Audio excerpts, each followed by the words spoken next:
Hi everyone.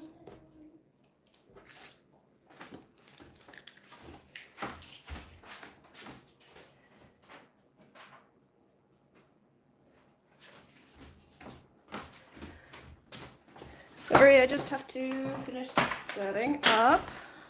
Oh, and plug my viewer device back in.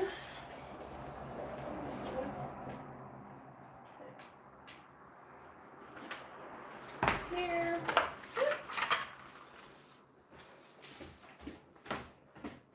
Find you all.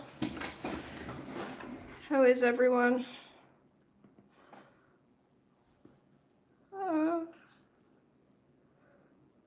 Okay. Where do we hide my YouTube?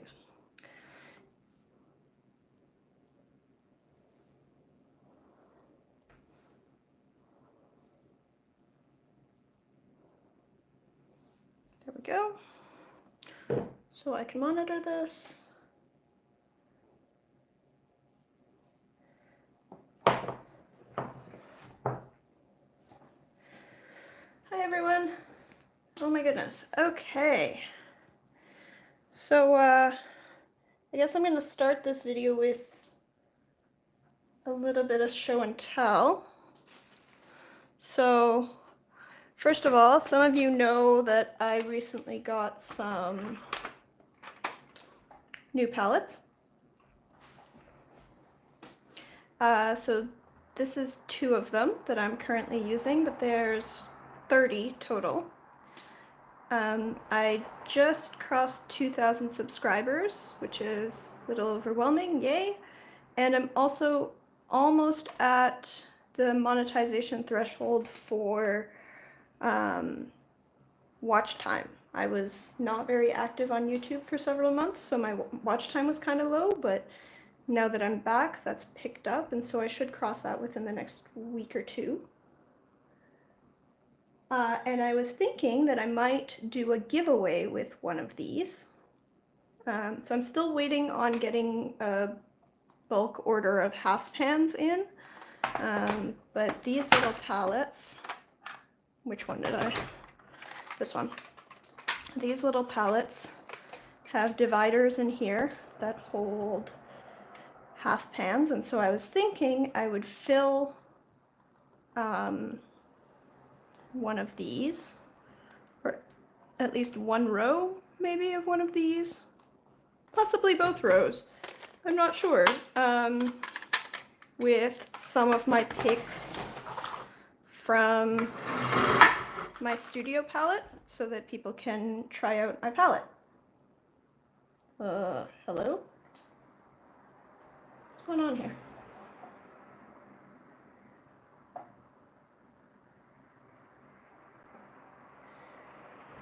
Oh.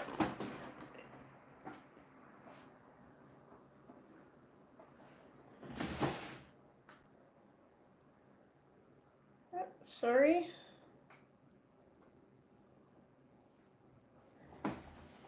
Hi, Steven. Sorry, my screen froze there for a moment. I was a little concerned. Hi, everyone.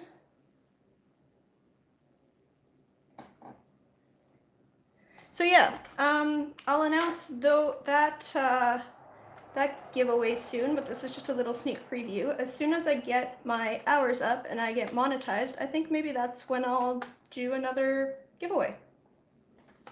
Yeah, no, I think it was just my connection on the iPad I'm using to view your comments. Where did I get the empty palettes from? I ordered the empty palettes on Alibaba, direct from the manufacturer. I will happily share that link. I I got a great price per palette, but I had to get 30 of them to get that price, so yeah. But I'm happy to share them. I'm not going to use 30 palettes. So that's the first thing I wanted to share. Is those neat things. Oh, and then people had asked about fitting, how things fit into these palettes. So the way they're set up by default, they have these little dividers in between where the half pans would go. These fold down really easily. So you can fold them down, but if you fold all of them down, then you might not, then this bar that holds the pans in place might not fit as snugly. So what I've done with one of the palettes is I've folded down half of the bars here, and then you can fit full pans in them. So that works. In this middle row, I wanted to check if I could fit half pans or full pans in here. Regular full pans don't quite fit. They're just like a tiny bit too big. Occasionally you can get these like 3/4 pan sizes. These come sometimes with some of the like tins that you get from China. They also, I think White Knight's pans might be about this length too. So depending on the pan sizes, you can get pans like that. The other thing you can do is if you just have pans with magnets at the bottom, those can just click in like that. Hey, Kelly!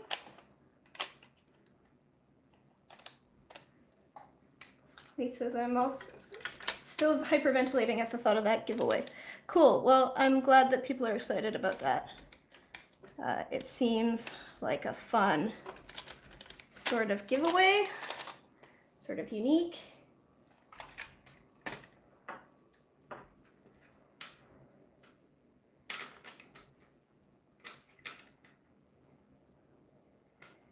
Our Discord friend Squirrel Bears has that gorgeous brass 3/4 pans. Yes, so I considered that, and that's one way I might use those brass pans.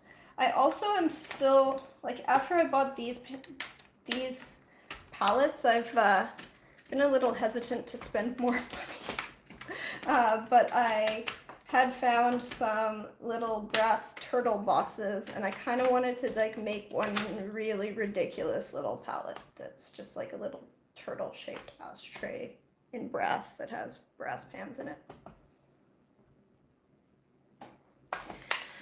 Okay, so that's palettes. I also want to talk about artwork for a moment. If I can find the artwork I wanted to show. One moment. Yeah, okay. So I did a couple of streams last week where I worked on this piece. And so this is an ink and watercolor commission. This is one of 3 pieces. The other 2 pieces are not done yet. I haven't been super productive this week. One thing that was upsetting, and I'll share it now because I think it's worth mentioning.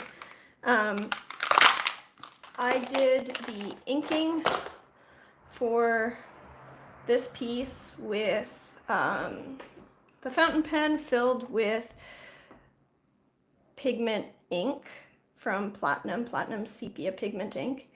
And I did a stupid thing where I forgot that just because something is a pigment ink, it doesn't mean it's necessarily light fast. So in all my effort to find pigment inks for fountain pens, forgot to check the light fastness on them, and the sepia is not really light fast. It tends to fade and shift colors.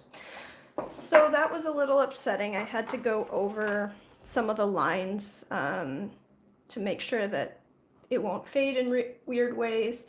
That was a little upsetting, and so I've kind of put aside the other 2 from this series. I will do them, and I will actually still work with them in this same pigment sepia ink and other things so that they will hopefully all fit together. I'll probably also spray it with the UV spray, and yeah.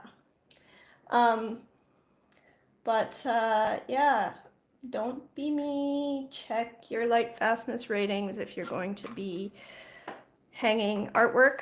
In one of these future live streams, I will be setting up my own light fastness tests for both watercolors and inks. But just in general, some of these resources are available. Look them up if you're going to be using materials. Yeah. So that's my upset of the week. I also got a different fountain pen. I've discussed this with some of you, but I also got myself a Platinum Falcon, or sorry, Pilot Falcon pen. It's nice. I am a little underwhelmed for how much money I paid for it, and in fact I got it on super sale, so it would have been even more usually. But yeah. So this is what I worked on last week, is this series, and that one's now done, so you can see what that looked like after the hours you spent with me. And next, in my little show and tell stack, Ryan had asked about swatches. And different people do swatches differently, but I'm also going to show off my swatch binder.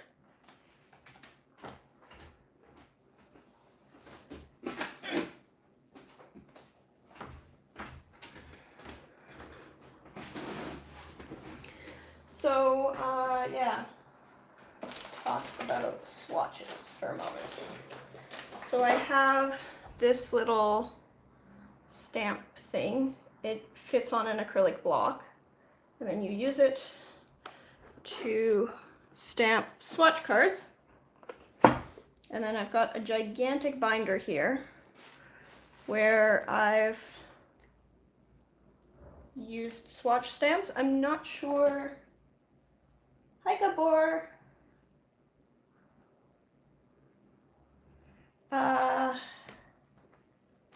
Anyway, so I'm not sure, Ryan, if you had specific questions about stamping and swatches and etc. But I swatch each paint that I can get my hands on, and I sort mine by pigment. So these are in sort of spectrum order, and then within each color index I have they're sorted like numbered, so like PY42 is here, PY43 is next. I've got single pigments, and then on the back of the sheets I've got mixes where that pigment is the top one. And that's how I use my swatches. Is Ryan still here? This was for Ryan. Okay. So at some point in one of these streams, I may end up just swatching. But today I have an actual painting to do, so that's exciting.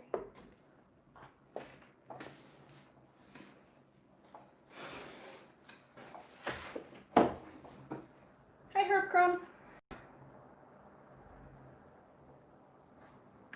Thanks, Alex. Okay, and then I have this little shopping bag here. Oh, move this over. And inside I've got a wet paper bag and a bunch of fresh ginger. And they aren't quite as pretty now as they were in that cover photo shot. Because they do dry out a little, and they have spent a few days at the store and then a day in my fridge. So they do get a little degraded, but I am growing my own ginger as well.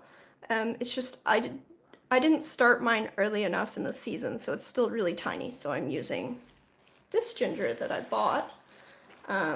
Luckily, ginger's a shade plant, so even though It's tropical. You can actually grow it just fine. In Canada, you just start it out inside in February and then bring it back in October or something.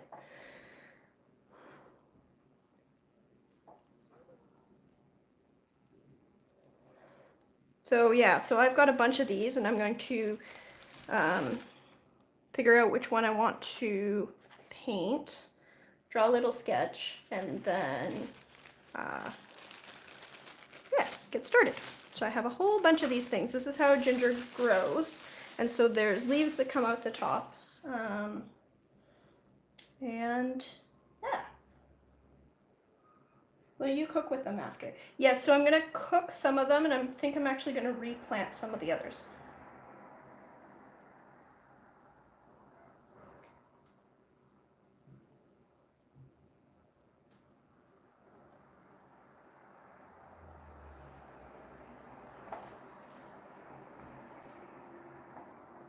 Right, Alex, you're mentioning your name. I wanted to ask, because there's a few of you where I actually know your name and I'm using your name even though your username is something else.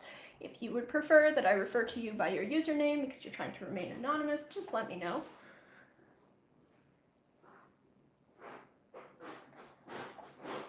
Okay, so I think I'm going to choose one of these that's a little bit more layered as my main reference.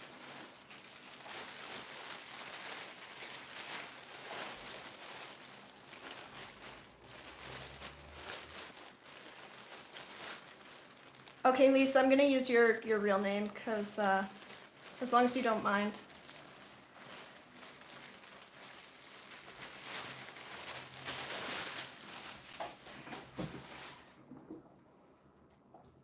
I feel like I would mispronounce your username a lot. Okay, and I think I'm going to use this one as my main reference. That's real neat. To do what works, I feel bad when people try to say my username.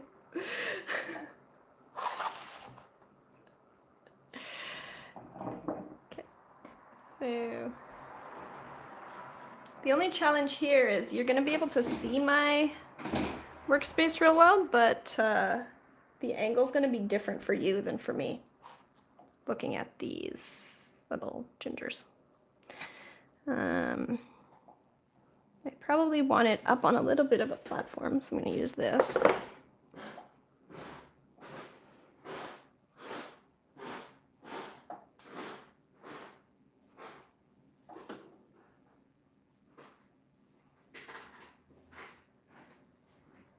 Herb Art says ginger tea. Yes, speaking of ginger tea, I'm getting some, well, it's not ginger tea, but it's tea delivered right now.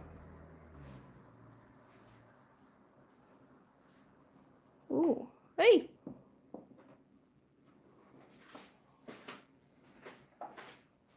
Fresh ginger tea is awesome, isn't it? I like it so much. I make something, haven't had to make it in a while, but so my husband is immunocompromised and gets every cold and flu, so I make something I call witch's brew, which is just ginger and like fresh ginger, lemon slices, cloves. Sometimes I throw some cinnamon in and honey in a teapot. And it cures sore throats. Well, it soothes sore throats, which my husband gets a lot of due to his immune system sucking. Luckily, one advantage of being immunocompromised and the plague is that we've basically not been outside for months. And so, yeah, so we haven't had to make witch's brew too much because not so many colds and sore throats.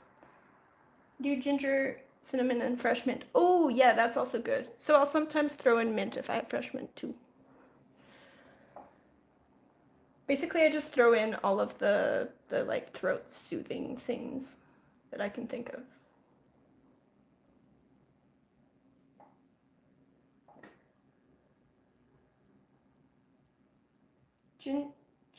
Ginger chili lemon honey is good too. Ooh, yes, chili would also be good.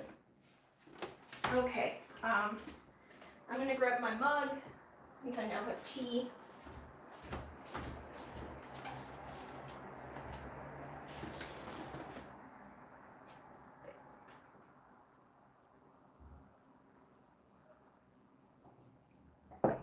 And then I'll start drawing in a moment.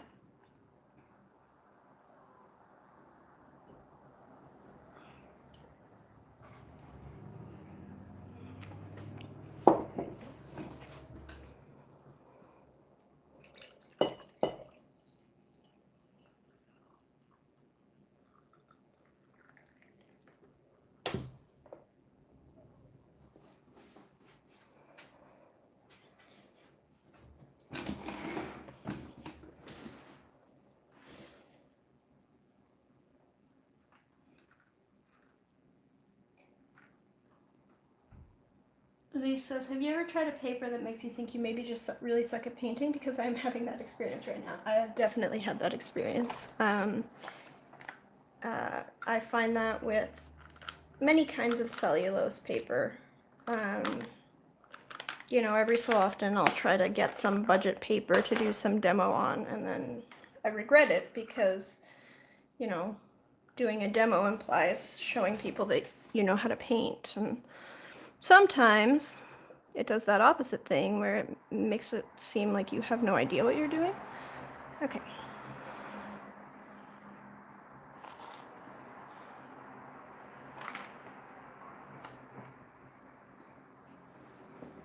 Alright, let's try tilting this one up too.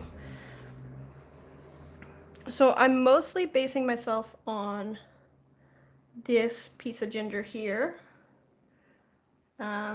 Although I have another one right here that has some nicer coloring. So I think I'm going to use the coloring from this one and the sort of layered shape from this one.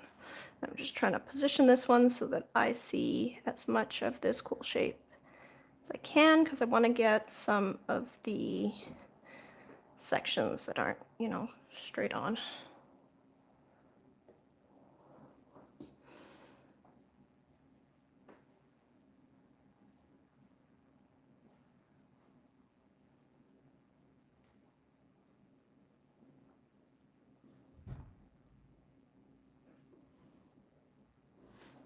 He says it's called Magnani 1404. It's 100% cotton and I suck at it. Huh.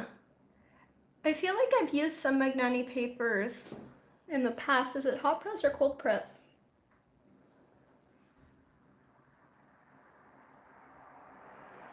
Gabor says, I gave up on cellulose paper after I found the Saunders Waterford fat pads, 25 sheets of 140-pound cotton paper, and it costs about the same as good quality cellulose paper, at least in the UK. Yes. Stephen says, I'm currently hating my Artistico paper. Such a regular big texture. It looks like fish scales when I dry brush. This one is cold pressed. So I've had some fairly good luck with, I think it was their hot press, but I found that the Magnani hot press had, like, it had sort of a fuzzy, furry texture, so it behaved a little bit like cold press without having visible bumps. I got along with it actually quite well. It's not carried anywhere, so that put an end to that. But that's what's made me curious about the soft press from Fabriano, because I'm wondering whether that's going to have a similar behavior. I really don't like cold press paper. I don't like the bumpy texture. But sometimes with larger pieces, I really do some larger washes. And I'm okay with doing that on hot press, but, you know, that is the application for cold press.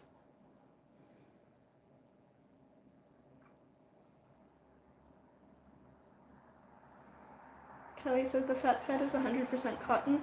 I think that fat pad describes the format. So there are fat pads that come in 100% cotton, but you could also, like, you can also get fat pads that have different contents.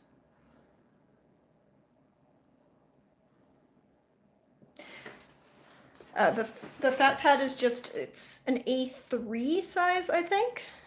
So it's a fairly large piece, and it's 25 sheets.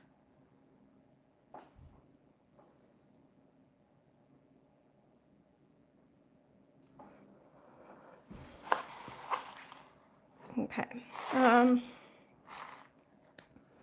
You know what? This front page here has some grime on it, so I'm actually going to go to the next one. And let's start drawing. Let's see. I'm also going to divide myself up. So what do I have? This is a 7 by 10, I think. So yeah, okay.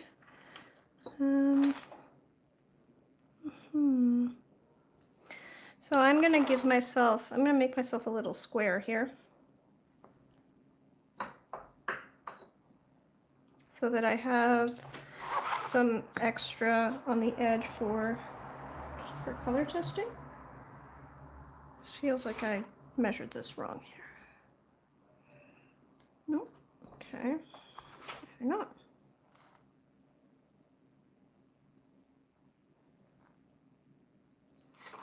Did I measure this one wrong? What's going on?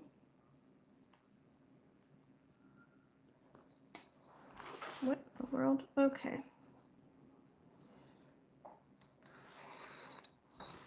Alright, so that's that.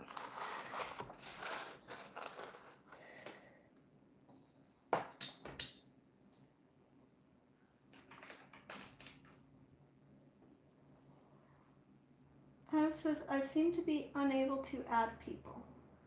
Oh, weird. I don't know what's up with that, Nev. I didn't play with your settings other than making you a mod. I wanted to make sure that I had at least 1 or 2 mods in each chat, so I've made a bunch of you mods. You do need to have, at least as far as I could tell, I could only make people mods if they had a creator, like a YouTube creator channel thing. Like, you don't have to have uploaded videos, but you do have to have a channel, as far as I could tell anyway. So there were a few of you who I tried to add as mods who I couldn't. Using Chrome, it has never done that before. I'll relaunch it. Okay. All right.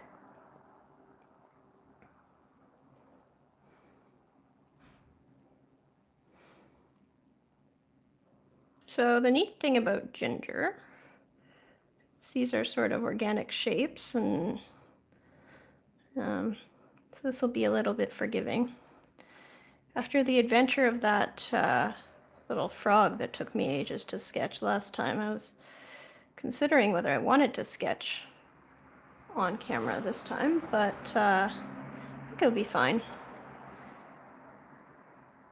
This one shouldn't take too long. Most of this detail I'll be building up in layers. And then the other thing is, I figured this would actually be a little bit nicer than that last piece. I chose to use, this is Stonehenge hot press. So it's 140 pounds, so it will dry a little faster than the 300 pound that I was using for that other piece.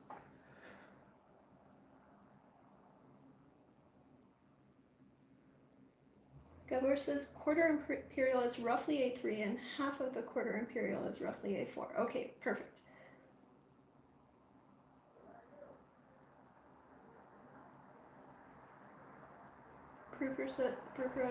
Lise says, I tried a tiny bit of Bockingford earlier this year and was surprised how well I got along with it. I don't know that I've tried Bockingford yet.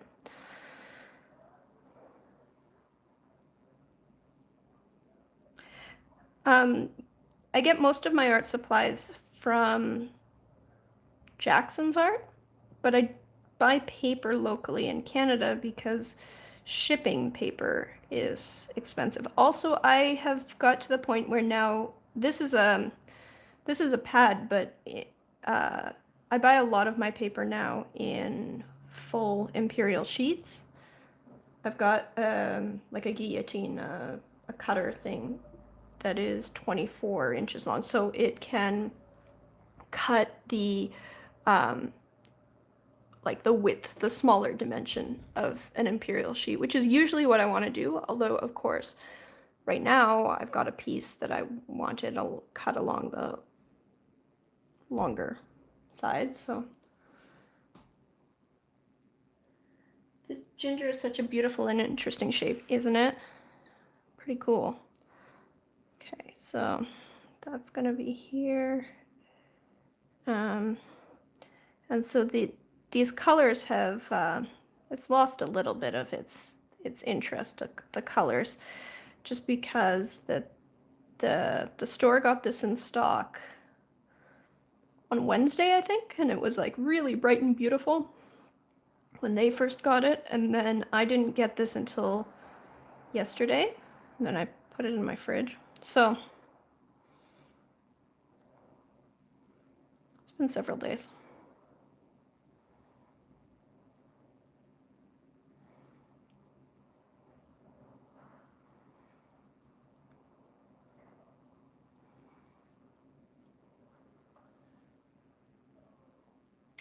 Yeah, so this chat's showing up for me as, yay, okay.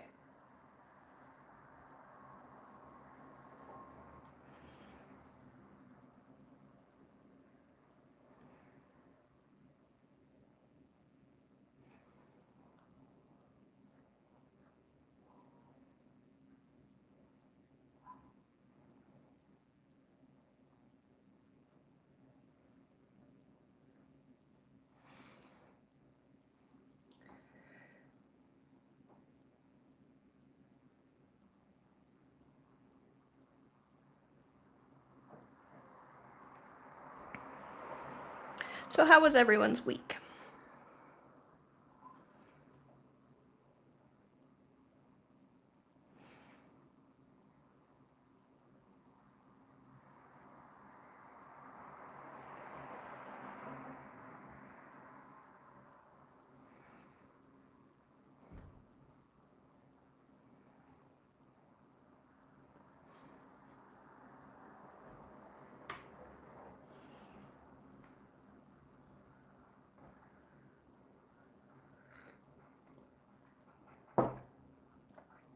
Alex says, unrelated, I may be in and out still working. That's totally fine.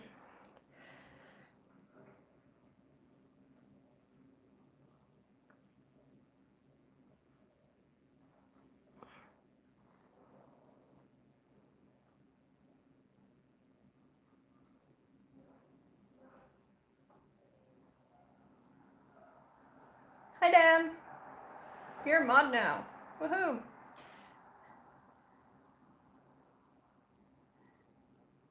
Gabor says, I have very high hopes for this weekend. This week so far is not worth mentioning. What are you planning for this weekend?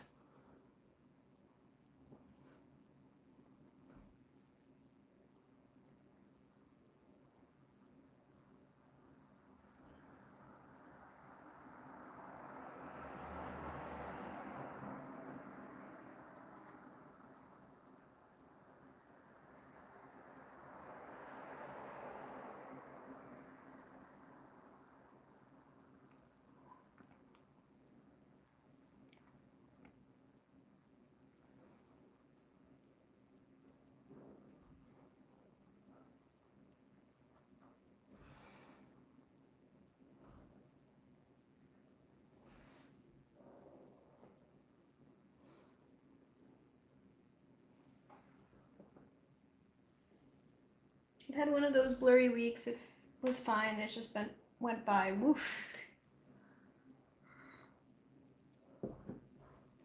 Gabor says some fake plein air painting. Have some cheap paints and sketchbooks to use up. That sounds nice. Okay, so actually I want this one a little bit lower here. Then I want this piece here, and I want to make sure that I have all these bits painted out.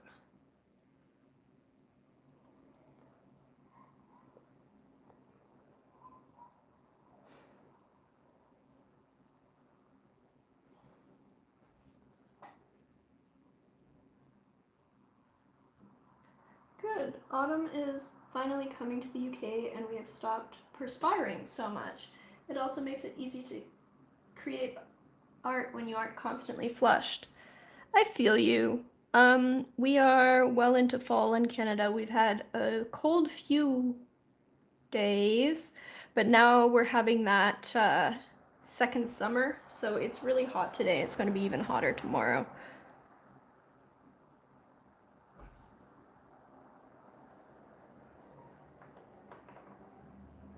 Alex says the thought of fake plein air painting is absolutely delightful. Yeah.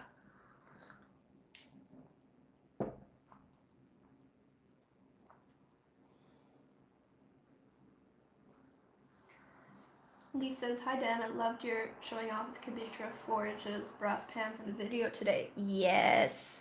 Yes, I've been eyeing those for some time. They are so pretty.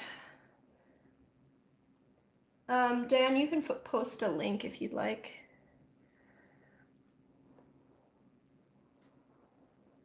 So that other people know what we're talking about with those brass pans.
Okay, and then these can be here. Just like that. Hopefully we can get those out there.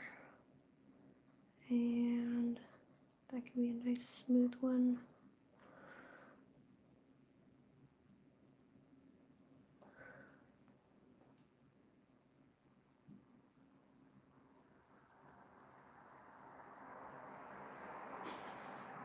Alex says, I asked my partner this week, are you ready to listen to me whine about being cold for the next 6 months? He said, I'm ready to be comfortable for 6 months. He said, cold weather.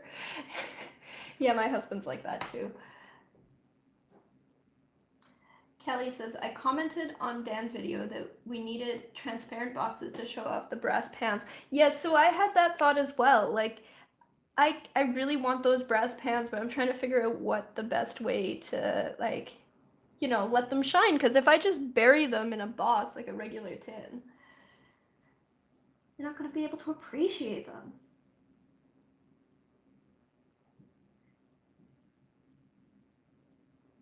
I'm interested whether any of you will post your art for Inktober. I will post a video in the next few days about why I'm not doing Inktober. And it has nothing to do with the drama surrounding Inktober. I don't do daily challenges anymore, and I'm gonna make a video about it while I draw some things in ink. Does that count?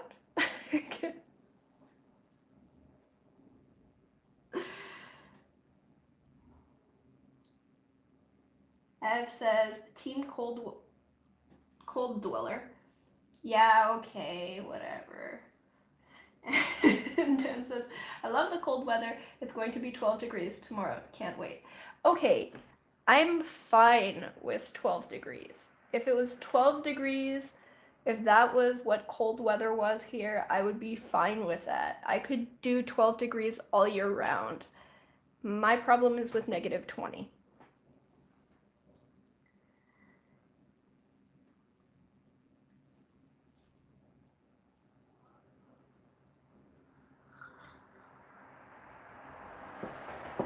Lee says, I'm firmly Team Cold Dweller too.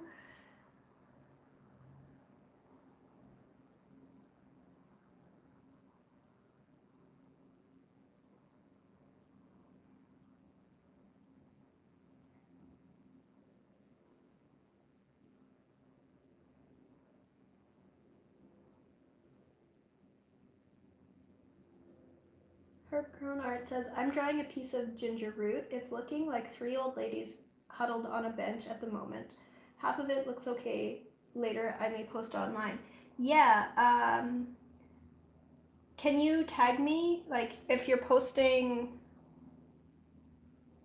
Do I follow you on Instagram? My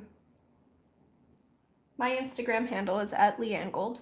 Tag me, and I'll find you.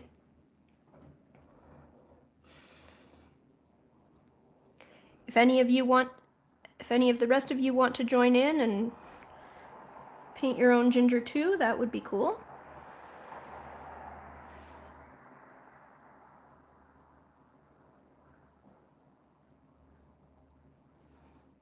Okay, and then I think this goes here, and then that's enough sketching. Yeah.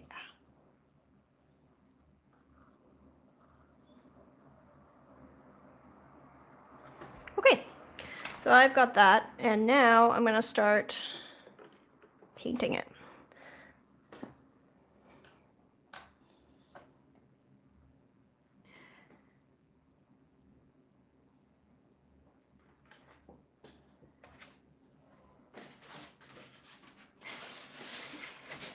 Alex says, I had to convert to freedom units.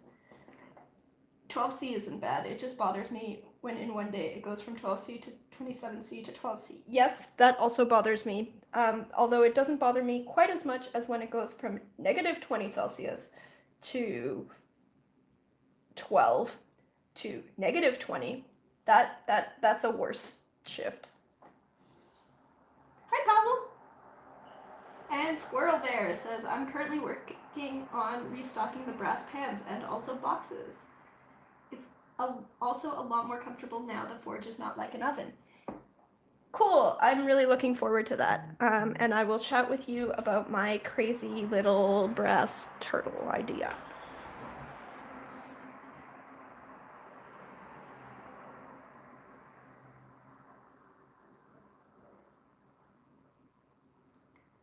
Kelly says we rarely see 30 Fahrenheit anymore. 30 Fahrenheit's like freezing. It's 0 Celsius. I'm sorry. I know what the conversions are. I can't.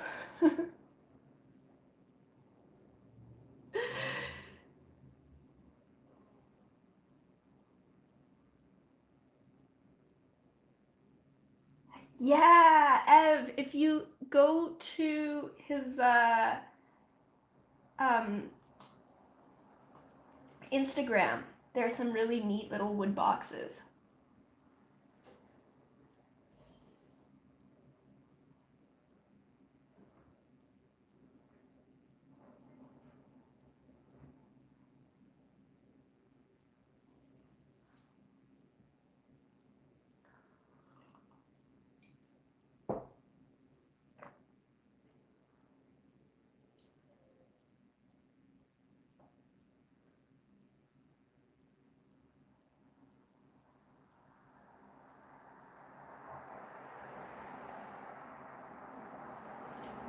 Yeah, Kelly says 32 degrees is freezing. Yes, so ours, Celsius is helpful because freezing is 0. Thanks for posting that, Ev. They do look amazing, don't they? Okay, so, yeah, so I will be using mostly, let's see if I can readjust where I'm standing a little. So let's try to get this back a little bit, so that you can see my palettes. So I will be using my studio palette, but I am adding some fun stuff. So I will be playing with this, adding 2 paints to today's painting. Both of them are by Sela Paint Company, also known as Elijah. It's Elijah in the chat today, maybe not. But a raw sienna and a Naples gold to my mixing today.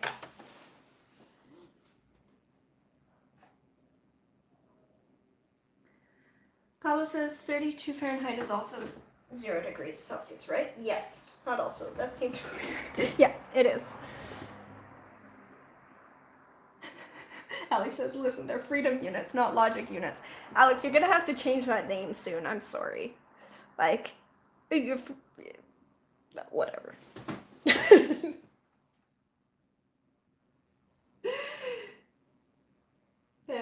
Kelly. Are the brass asks if squirrel bears are the brass pans yours? Yes, I believe they are. And okay, cool. We've established unit conversion and how it works. Okay, cool.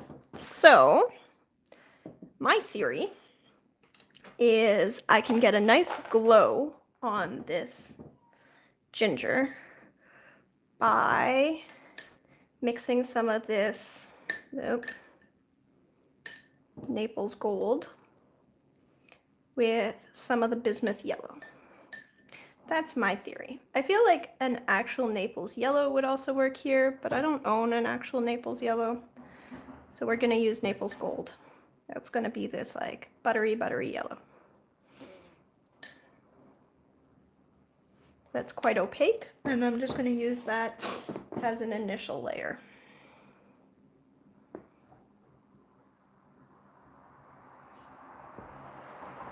I also know that negative 40 Fahrenheit is negative 40 Celsius.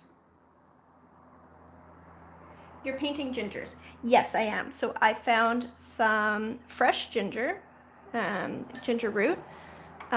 It's actually grown locally. So ginger is a tropical plant, but it's shade loving and it grows fairly fast. So you can actually grow it just fine in Canada. You sprout it starting in February or so.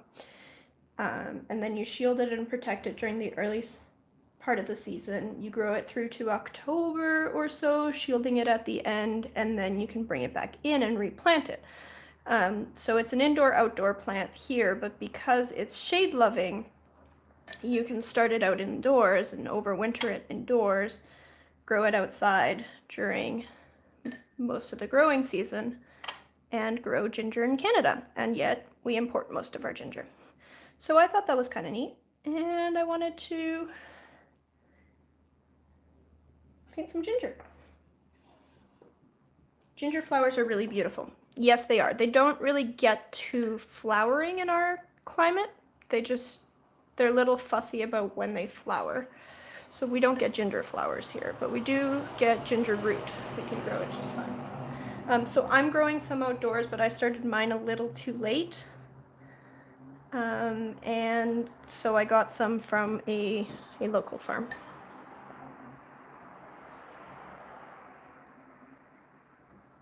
Sounds rather close to ginger humans in the sense of shade loving.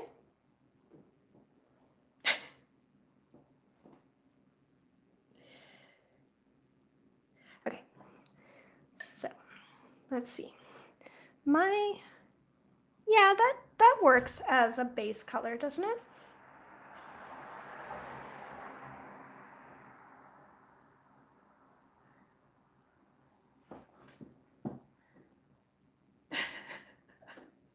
Paula says, hope you are not growing ginger humans at Penholder Art. Well, he could be growing ginger humans. Right, Dan? You're sort of a ginger. So you could grow ginger humans.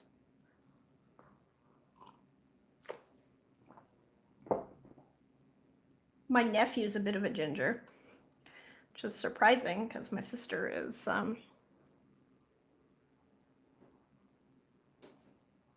not.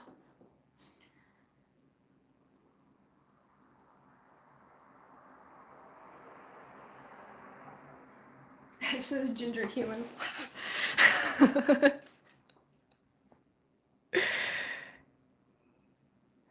All right, so I'm going to give this, like most of this, just a basic wash of this yellow, and I'm just going to leave some areas of highlight, just sort of a variegated wash all in here.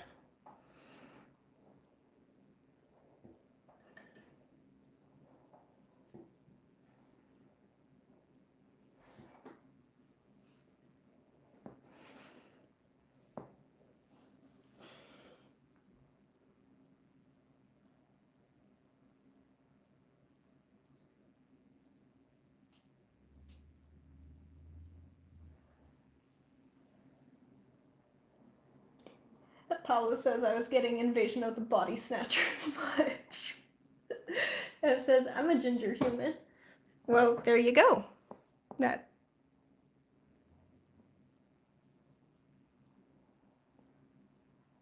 You're also a mostly indoor human, so you know, shade loving.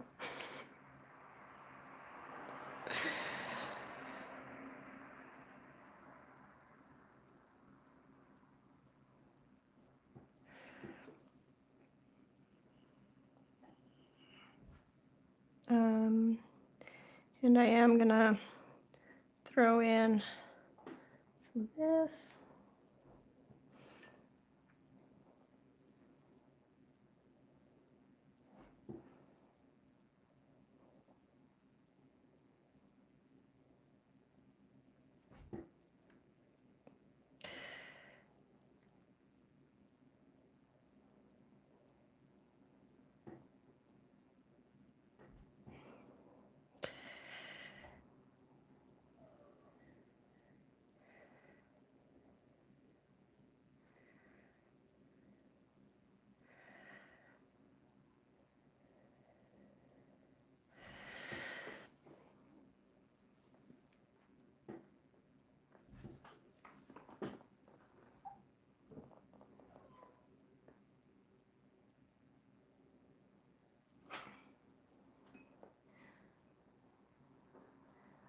Dan says, I may have to grow some ginger plants next year. I'm not really a ginger who's died.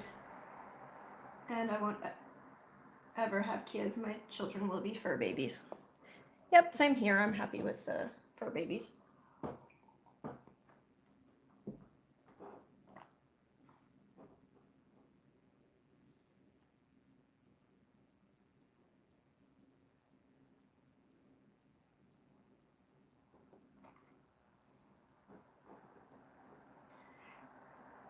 Dan asks, Ev, are you also spicy? Okay,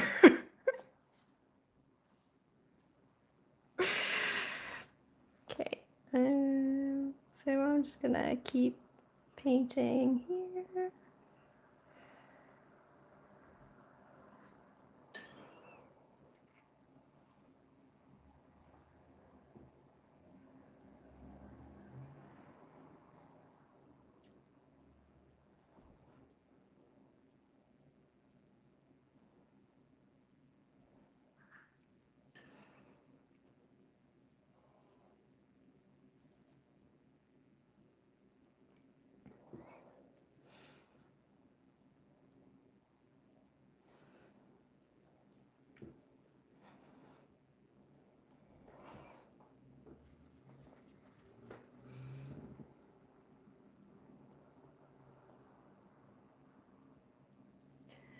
Paulo says, I might ask over here is if any of you paint makers ever made a watercolor using core medium or Aquazol. I have not, but I'd be curious to know the answer. Someone else has. Ev says, I'm a year older today, officially. Whoop whoop. Happy birthday, Ev. I'm glad you're here celebrating with my my little ginger stream here.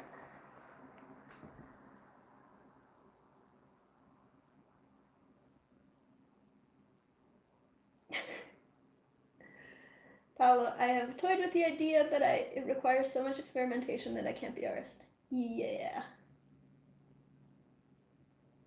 Happy birthday! 21 again?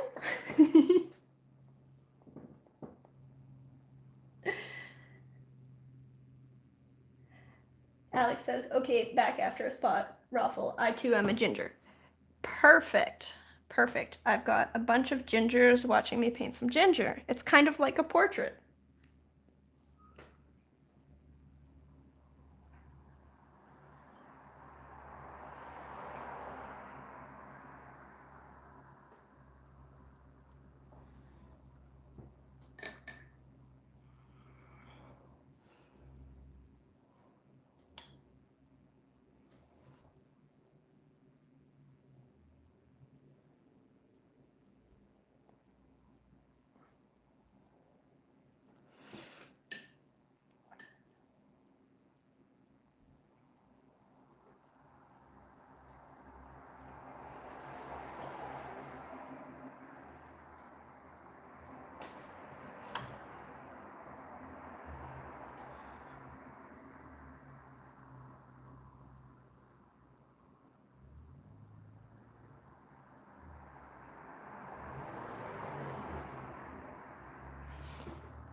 Best place to celebrate. Aw, thank you.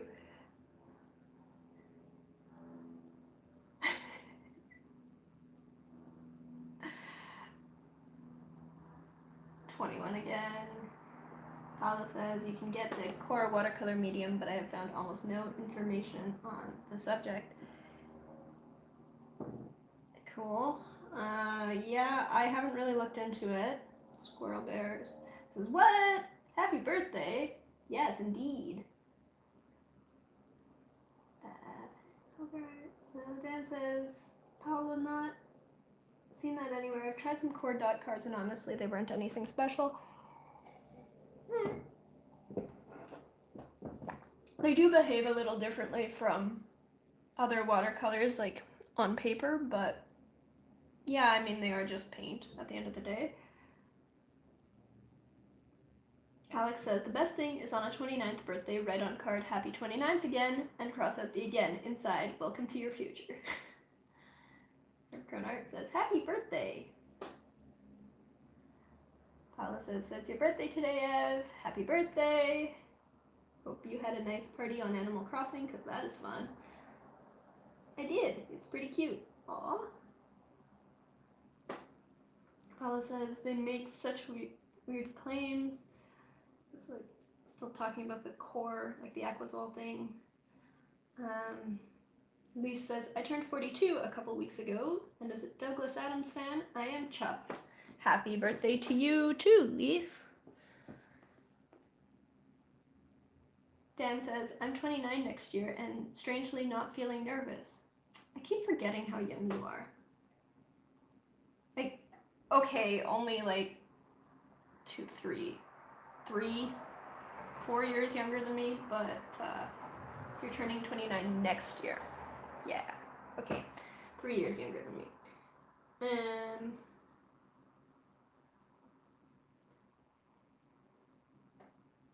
Ev says, both young and old at heart.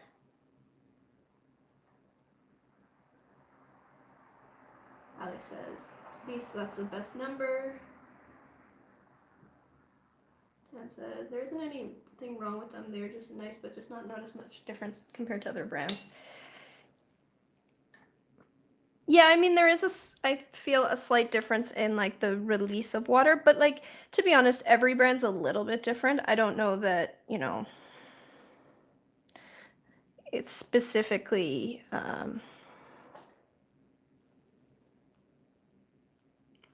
core that's, you know, more unique in any way.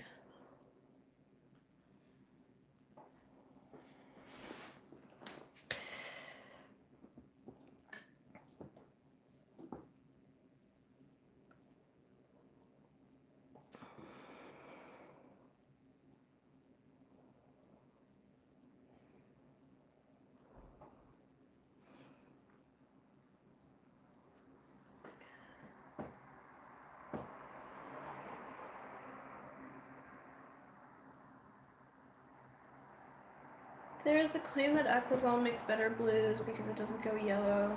Claim is not true. Another claim is that the medium can suspend more pigment.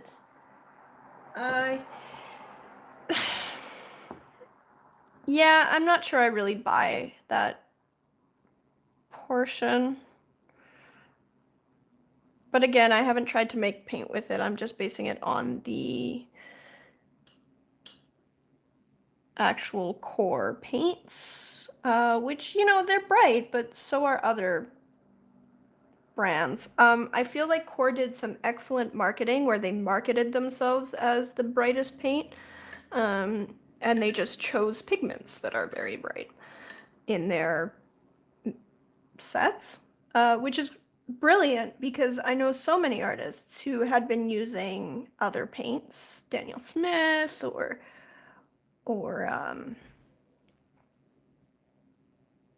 Winsor Newton, and then they try Core and they think, oh yeah, this is so much brighter. But really, all that's going on is that they're using, you know, a pyrrole orange and cobalt teal and dioxazine violet instead of things like cadmiums and raw siennas and things. So, like, you know, it's not necessarily something different about the paint formula so much as just the pigments that they choose to market. You could get the same from other brands, you would just have to buy those pigments. Anyway, that's my thoughts. Oh, okay, so now I'm gonna start patting in some of the raw sienna in here.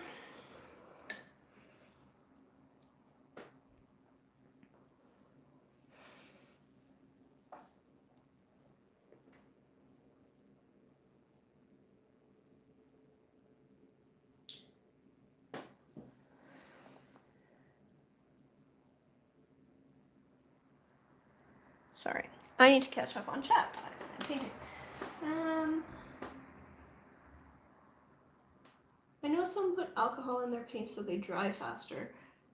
That's interesting. I mean, I have painted using alcohol instead of water if I want to paint outdoors when it's cold out in Canada.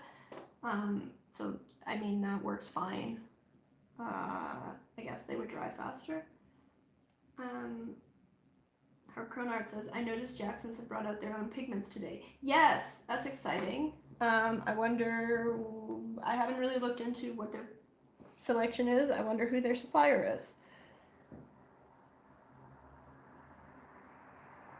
Dan says, I have bought some maple syrup, though, gonna experiment with that. I am looking forward to seeing these experiments. Paula says, and I was also interested in knowing if the Aquazol is responsible for the way the paints act, crazy light, or the insane amount of synthetic oxgal that they use. I would suspect it's more so the synthetic oxgal, but it could be both things. Lana says, also Core doesn't dry as bright, they have a color shift too. I mean, all paints do. Core claims they have less of a color shift. I don't buy it. They look like they have a color shift like other paints. Lee says, I've thought about getting the high chroma set sometimes, but never pulled the trigger, and by now I probably won't. The high chroma set is probably, if you're going to be getting Core paints, it's probably a good set to get, because it has a lot of some of their best paints.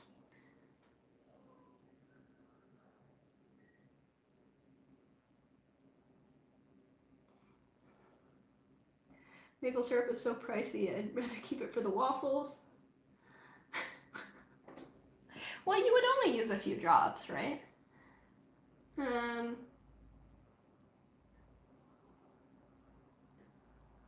Dan says, tell me about it. It was like £6 for 250 ml.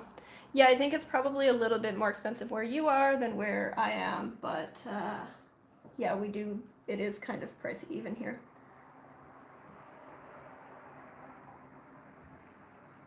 Dan says, I use their synthetic oxgall. It behaves the same as the natural stuff from Schminke.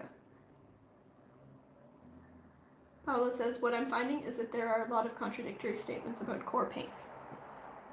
Yep, I would agree with that. I think they're good paint.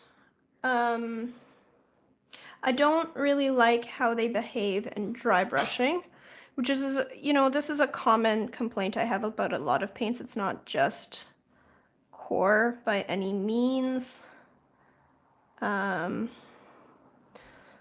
But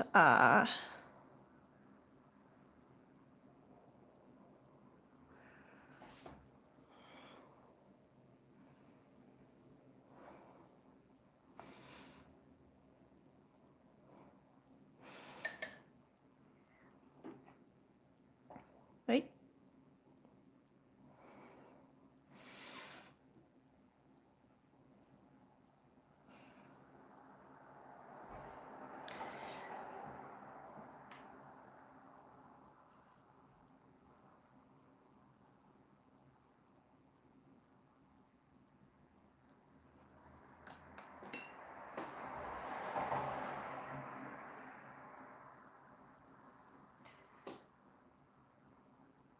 Squirrel Bear says, I added maple syrup to my online food shop and they replaced it with maple flavored syrup. Not even close. Oh, ew. Yeah, no, that's not the same thing.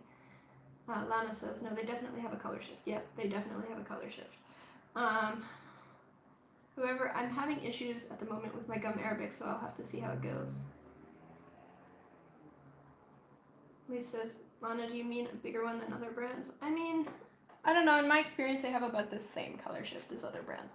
If you're comparing the same pigment. So like if you compare a, you know, their quinacridone magenta to somebody else's quinacridone magenta, I feel like most brands, like you will have standout pigments in, you know, specific brands where it's like, oh, the Magello Mission Gold quinacridone magenta is a little bit brighter than everyone else's.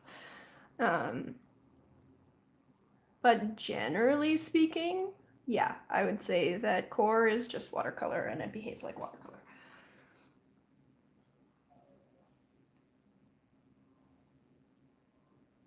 June Blundell also says there's almost no color shift when they dried. Cool. I mean, yeah. That's not been my experience. My experience is they have a color shift just like everyone else.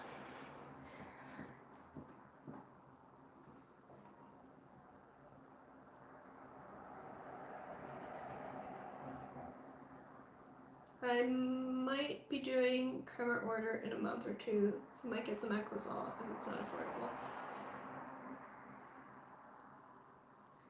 Lana says, the person who approached me offered to connect me to their chemist to talk about the paints. We can team up, Paolo. Right, yes, Lana, you're getting a whole set of core, like their entire line, right? Cronart says, I like core, but expensive over here, even more than Daniel Smith. High chroma set is interesting to try, especially with botanicals, but yeah, I mean,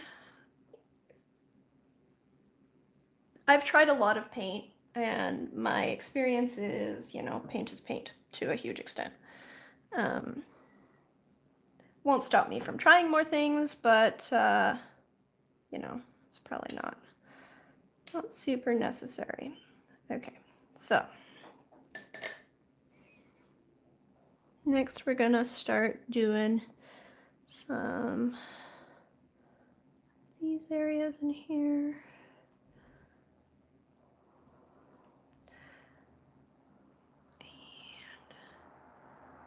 And maybe some of that.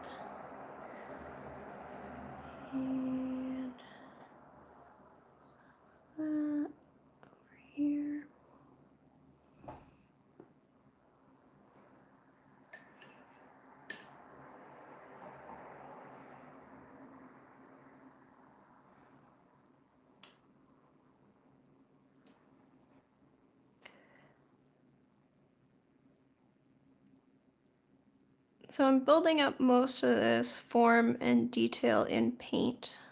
You can sort of begin to tell. And I'm trying to cover most of this. And these are light washes at first. And just leave just a few little areas of bright highlight that will, some of them will remain completely white. And then start building up the forms from there.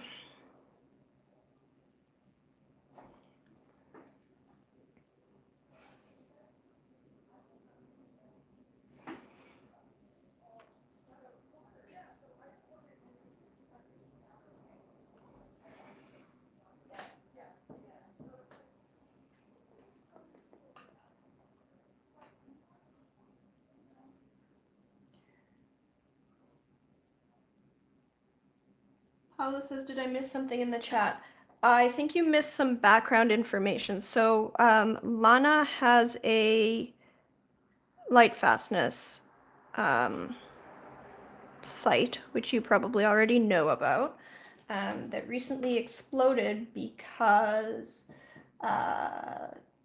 Teo from Parka Blogs posted it. And so she's got a lot of attention, and one of the things is Core contacted her and offered some samples.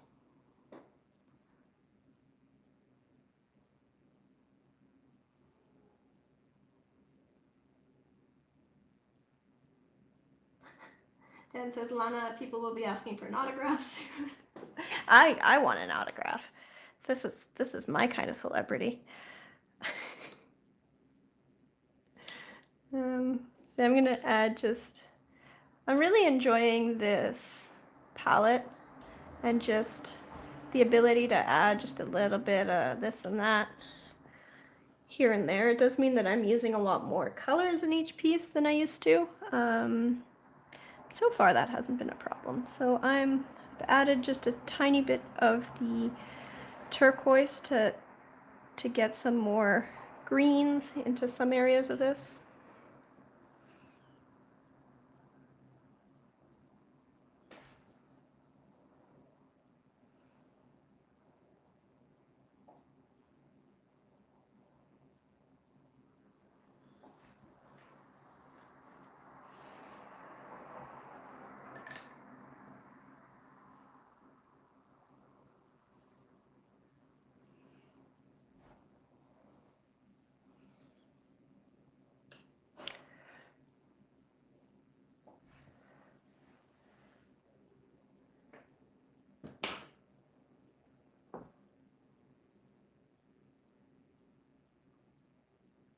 I told them in the email that I would only accept it when I'm free to say negative stuff too, and that I won't make ads for them. That's fair.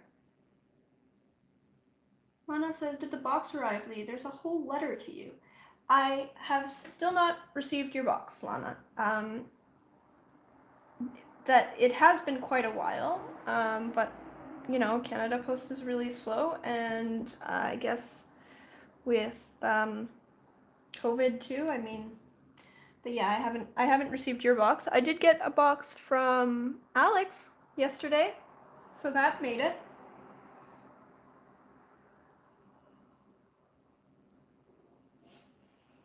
Dan says, Lana does amazing packages. Lana says, it's because they're mostly sweets. Well, I look forward to these sweets. Alex says, soon we'll be bragging. I knew Lana before she got famous, like the rock star she is. Hell yeah.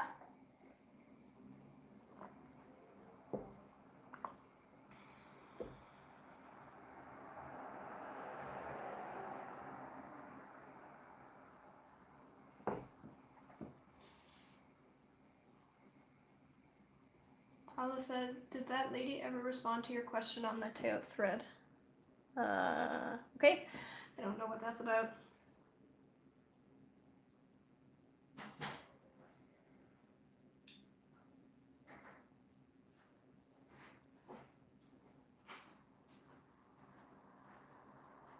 Lana says, you know, I'll still hang in the Discord all the time, you know. Now that you're so famous. Dan says, Lana, will you be accompanied by security? I don't think anyone will ever recognize me.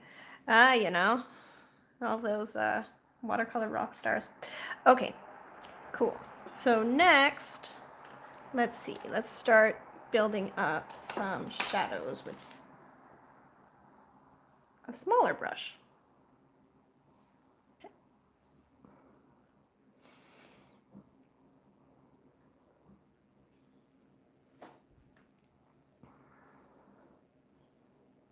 I think there's this here.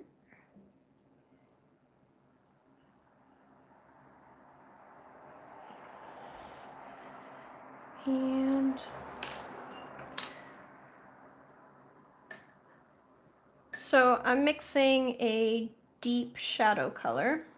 And so I used to do a mix of perylene green and perylene violet, but I didn't, like, that was my default shadow, you know, like there's Jane's Gray, that's PBR7 plus, or sorry, that's, yeah, PBR7 burnt sienna plus ultramarine.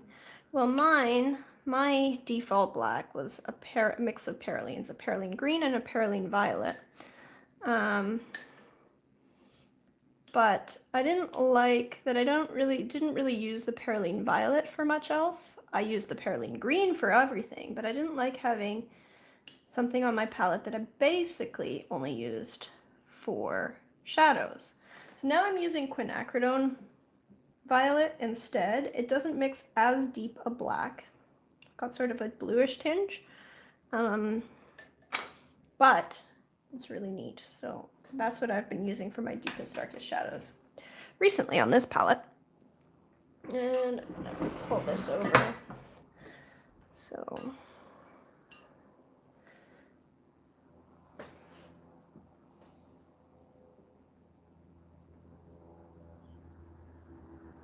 this says, guys, I love you all so much. You're my watercolor rock stars. Oh, we love you too.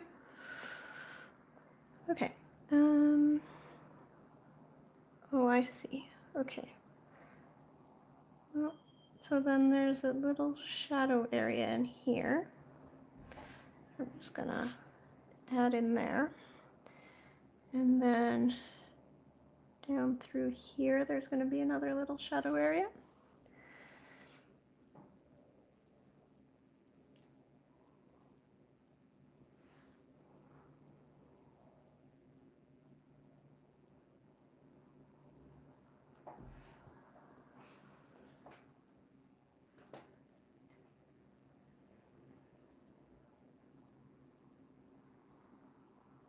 He says, did you get used to and feel at home with your new palette right away, or do you think you'll have to use it for a while before you're all comfy with it? I mean, it's not terribly different from what I was using before.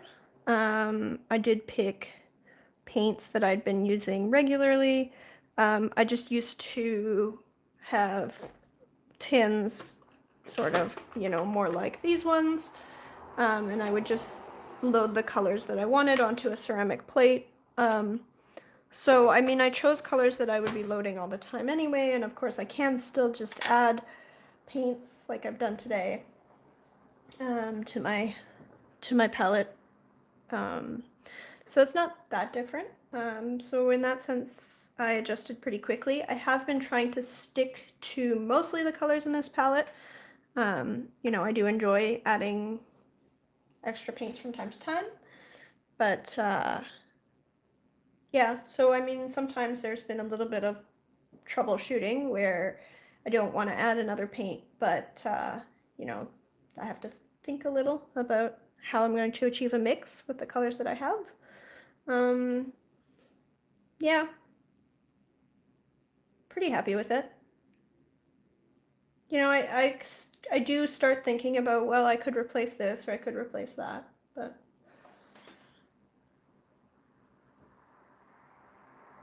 Paula says, wow, sparkly palette. Yes, so I mentioned this earlier in the video, but I got a bunch of these. I ordered them from the manufacturer in China, so I got 30 of these palettes. And I'm going to use them mostly for workshops. Like, back when I can run workshops again, of course, which isn't now. It's not going to be for a while. But allow people the option of adding a palette with some paints in it to their workshop price. But I'm also going to run a giveaway because I'm very, very near on this channel. I'm like right on the verge of being monetized. I just need to get my watch hours up because I didn't really post videos for several months. So even though I have more than enough subscribers, I have double the subscriber count that I need. I don't really have very many watch hours. So I'm, you know, just a little short of the 4,000 watch hours in a year. So all of you hanging out with me for this painting are helping me with that. And within a few weeks, I should have my channel monetized. I'll fill one of these little sparkly palettes with some half pans of some of my favorite paints and do a giveaway of that.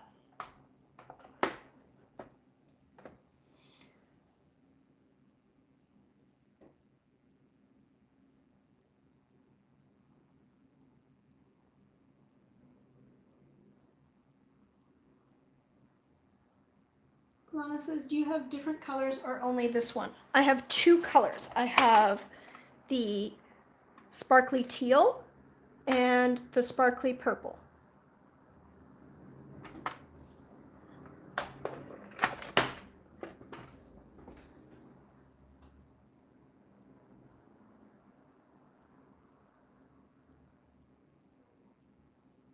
Bev says, would you sell some of the extra palettes? I will happily sell some palettes at cost to all of you. I'll post what my shipping costs will look like. I'm not planning on making a business out of it.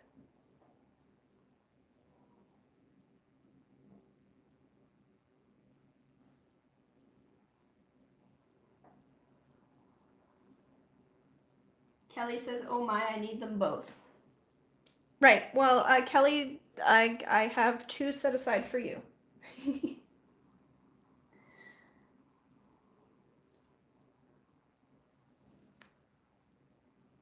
Dan says, wow, you beat me to 2K. I mean, it's not really a race, Dan.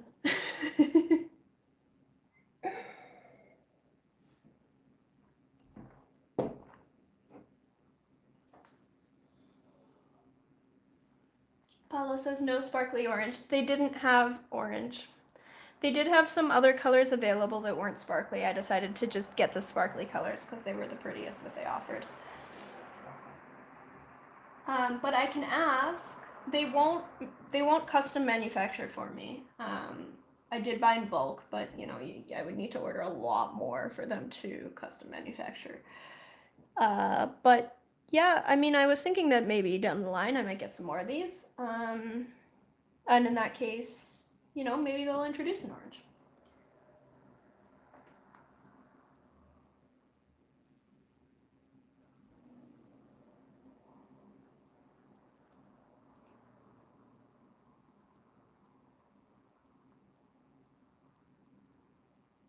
Bev says, these Michael Jackson.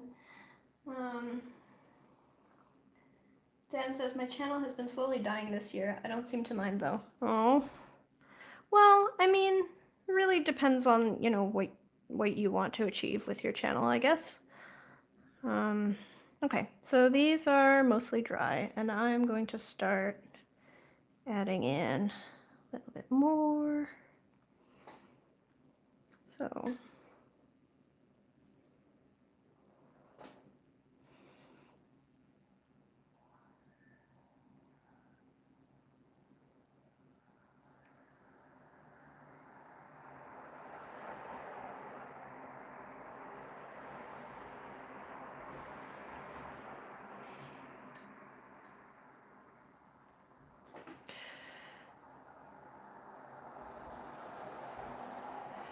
and let's see, maybe I want some green here, a little bit more of this.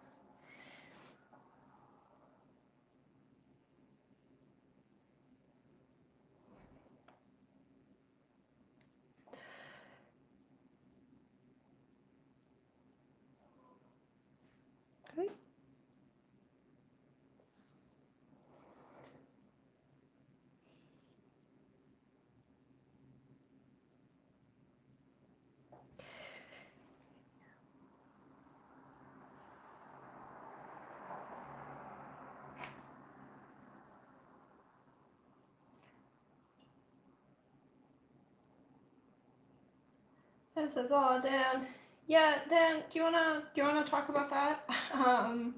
Are you just getting bored of making videos, or?" Paula says, "I like to watch Dan even if I don't talk. I just want to be spending time doing other things like paint making or painting. I haven't really been channel motivated this year." Yeah, I definitely went through a phase earlier this year where I wasn't, like, I didn't post for several months. I find I enjoy making content, and these live streams have been really fun, but I struggle with video editing. I do not have fun with video editing in the slightest.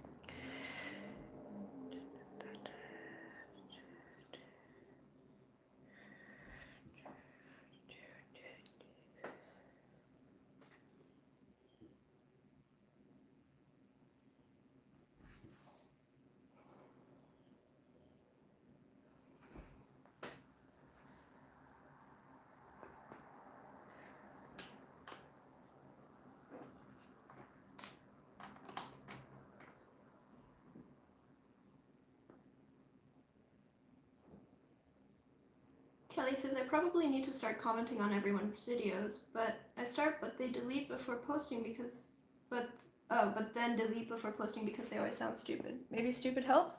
Oh, don't worry about it. Just post comments. Yeah, comments are super helpful. Dan says, "I think the most motivated I've been is live streams because it's nice to hang out." Isn't it? It's really nice. Like, as an introvert, I haven't really been minding being alone, but it's nice to have people to chat with. Gina says, "I'm into watercolors big time. I've been doing acrylics for 25 years. I love YouTube artists." Aw, thank you, and welcome to the chat. I don't think I saw your post earlier up at all. Lee says, "That makes perfect sense to me, Dan." Lana says, "I didn't post for a month now because it wasn't a good time and video editing is not as fun." Yeah, I mean, I think we've all been through those periods where it's just, it's not always nice. Okay, and then I'm gonna just mix things up a little over here.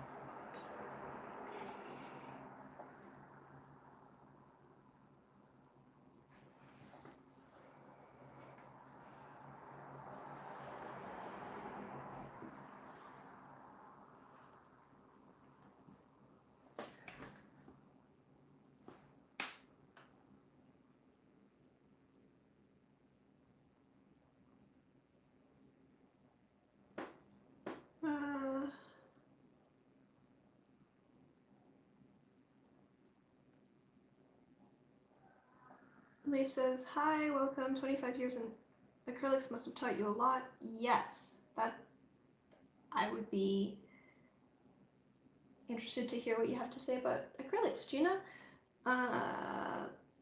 Dan says, "I seem to be really stretched for time and videos are at the bottom of the list. They require a lot of work. Painting and paint making are higher up." Well, I mean, that makes tons of sense to me, and I've had to really put some thought into, with my channel, I try to keep in mind that I have a YouTube channel to promote my artwork, not because I want to be a YouTuber. And so, if YouTube is getting in the way of art, the choice is obvious, which takes priority.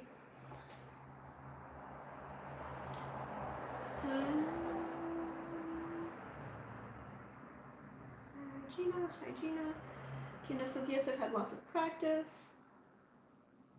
Her Art says, I think I may have overworked my ginger painting attempt. Oops. That happens. Can always try again.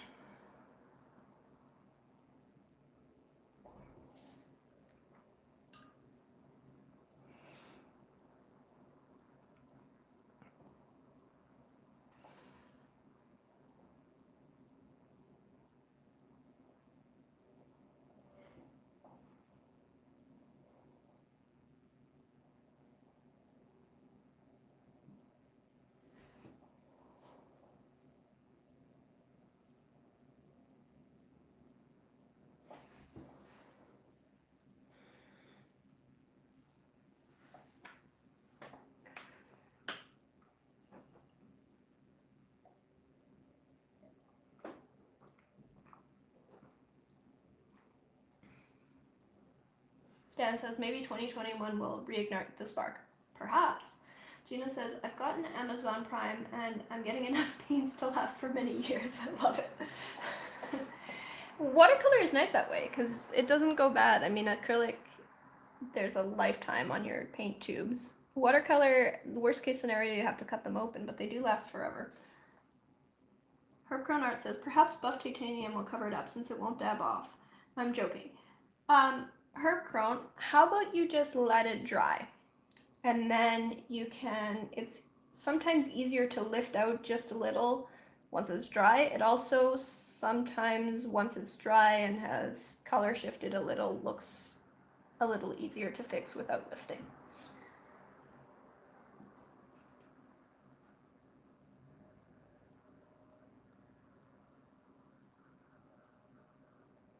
Lisa says, a lot of the channels I see, people literally comment for the algorithm because they want to help and don't know what else to say. I mean, I try to come up with things to say, but, you know, I don't comment on every video. It's a little challenging. Kelly says, Ev, that's good to know. I'll make more of an effort because I watch everything. Yeah, so any kind of comment helps. Liking, of course, helps. By the way, if you haven't liked this video yet, go hit like. It helps me. Also, the fact that you're watching really helps me right now because what I'm short on is watch hours. Gabor says, sorry, I've been away from chat. My first fake plein air landscape is finished. Now here comes the chill art. Ah, yeah. Okay. Paula says, I almost never comment on videos because I really don't feel like I have anything to say. I mean, just the fact that you're watching also helps. Gina says, I started Donna Dewberry's One Stroke. Now I want to paint birds and roses realistic. Cool. What paints do you like the best? Yes, that's an interesting question. I'm not very brand loyal at all.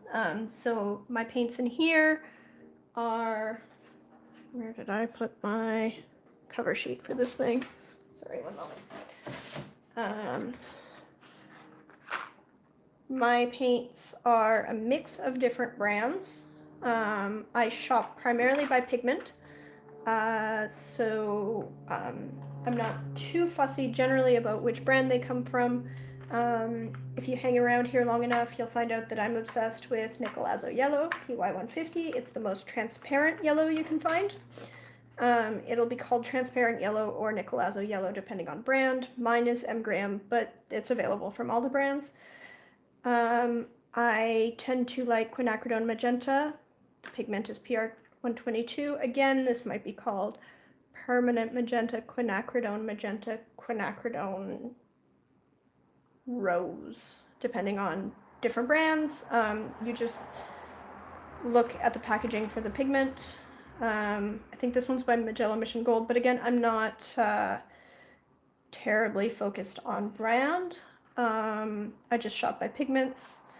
I really like bright, transparent colors. There's a couple brands I don't get along with so well, just because of the paint texture, but in general, any professional paint will do. And I just shop by pigments. and I choose bright, transparent colors is my main thing. If I had to choose one brand, I'd probably go with Schminke, only because they have very, very consistent paint behavior. And I also really, really like Roman Szmal Aquarius, which is a new brand out of Poland, but their paints only come in full pans, so I don't have any of them on my main palette.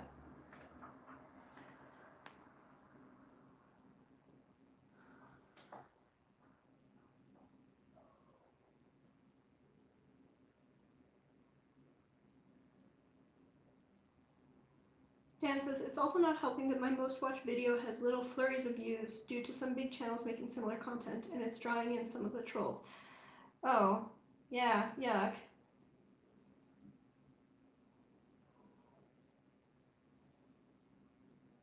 Ev says, that's really nice, thanks, though no pressure if it's too stressful, we get it, but yeah, the comment doesn't have to be long or thorough at all. Yeah, it's just, it's one of the comments are one of the metrics that YouTube uses to measure engagement. Like, a video with more comments is seen as, you know, more successful than a video that has the same amount of watch hours but less comments, for example. Can we just post a heart? Yeah, absolutely. You can post whatever. That I think I can do. Yep.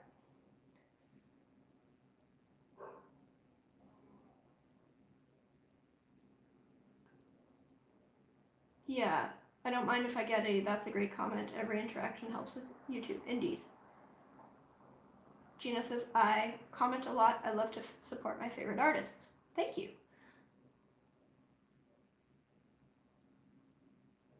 Alex says, wouldn't it weird you out if I binge on videos and end up commenting on like 13 of your videos in one day? It wouldn't weird me out, but I would notice.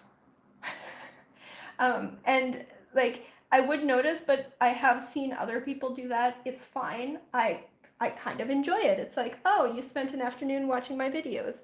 It shows up in statistics, like in our analytics, where we'll have a spike where like, oh, you know, usually I get, I don't know, 20 views in an hour, and now suddenly there's like twice as many because somebody watched all of my videos.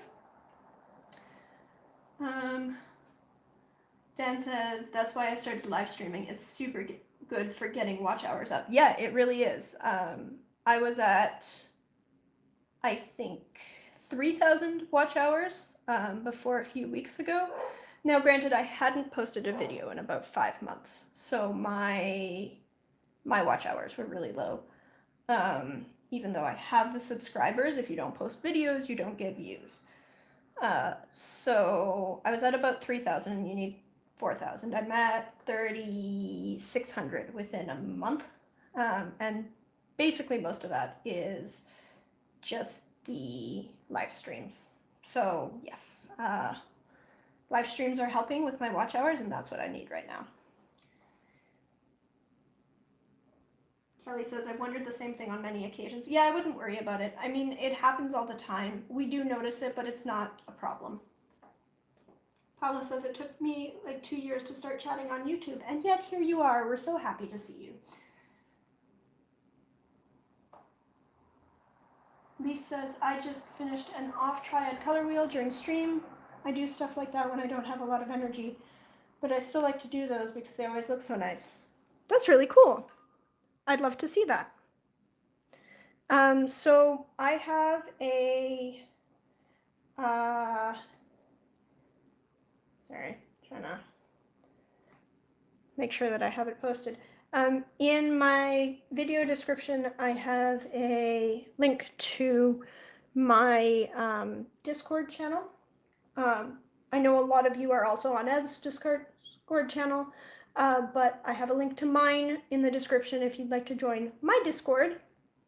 Go right ahead, and I'd love to see all the art that you're all creating and chat throughout the week.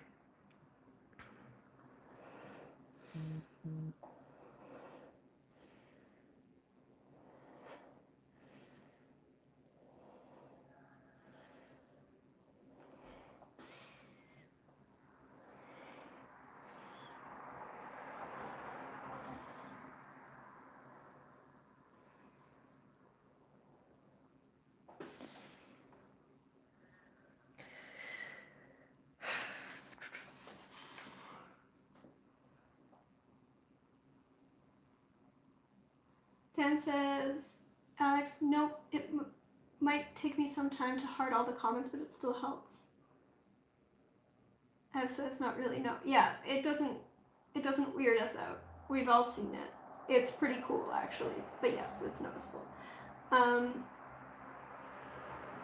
Kelly says, a YouTube artist commented on Twitter that all the notifications from likes and comments stress them out too much. That's too bad for that artist. That's not something that causes me stress. I have a lot of things that cause me stress, but that's not one of them.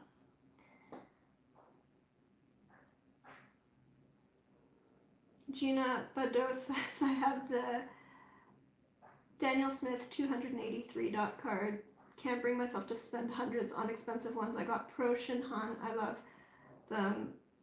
$30 for 30 tubes. Yeah, I mean, so first of all, there's a lot of pigments that are just expensive, and that doesn't necessarily mean they're better.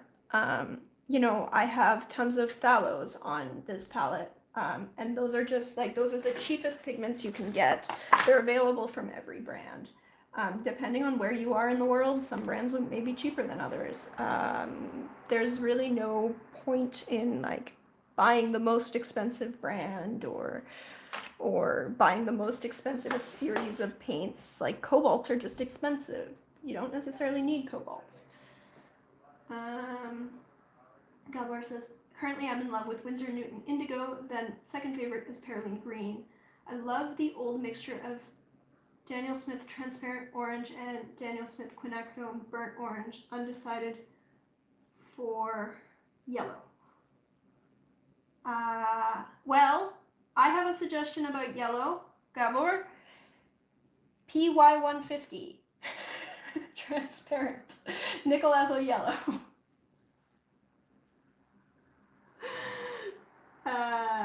Dan says, Kelly, it's probably negative troll comments that stress them out. It stresses me out sometimes. Yeah, I'm trying to think if I've had any comments that really stress me out.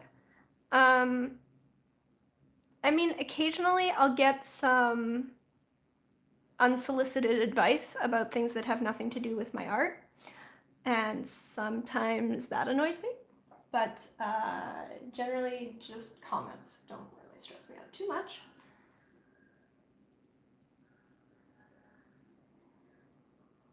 Alex says, good to know, Lee. I think I had 2 separate occasions where I sat down for all your palette making videos. Good. Alex says, and Lord knows I'm weird enough as it is. Yeah, no problem.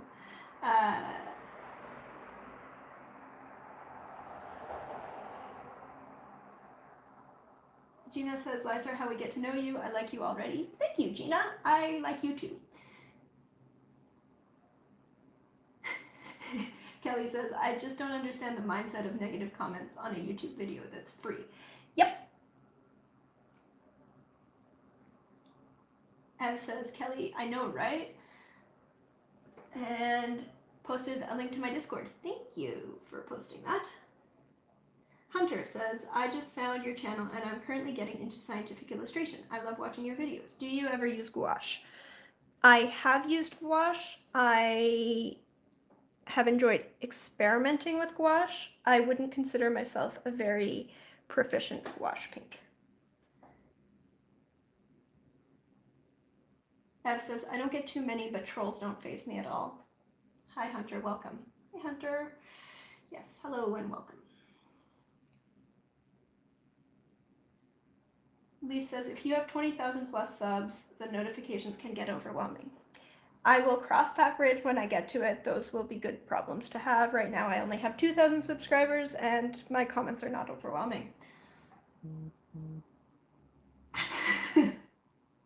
Lee says, shocked by Lee's PY150 tip. Never saw that coming. Not ever. Won't get mentioned at least once a video.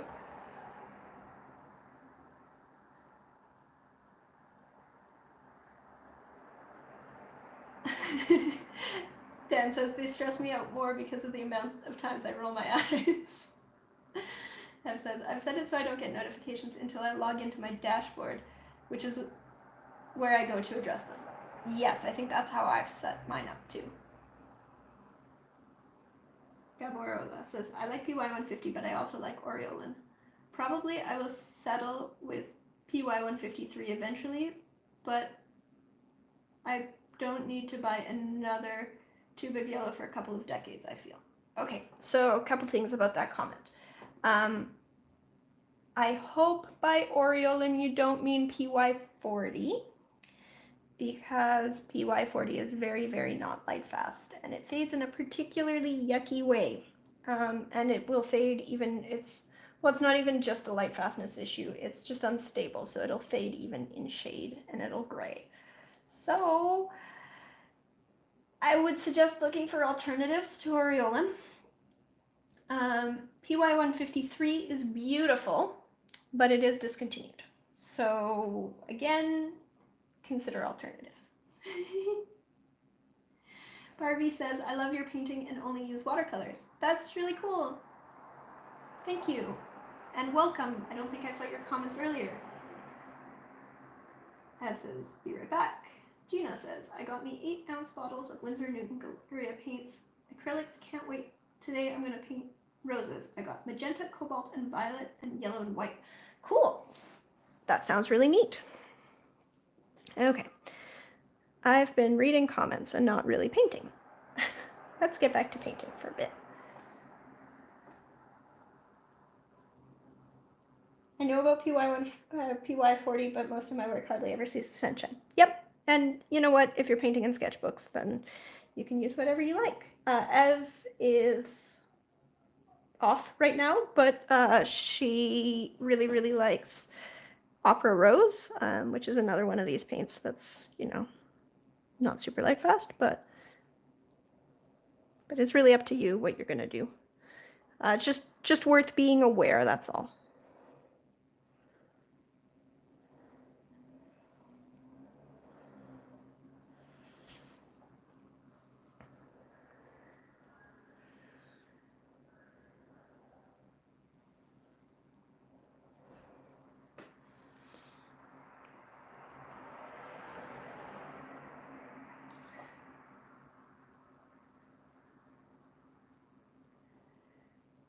Dan says, I'd love to be able to get some more unusual pigments like the ones Roman Schmal uses. That would be cool. You know, one option is to contact Roman Schmal. He might just send you some pigments, just a thought.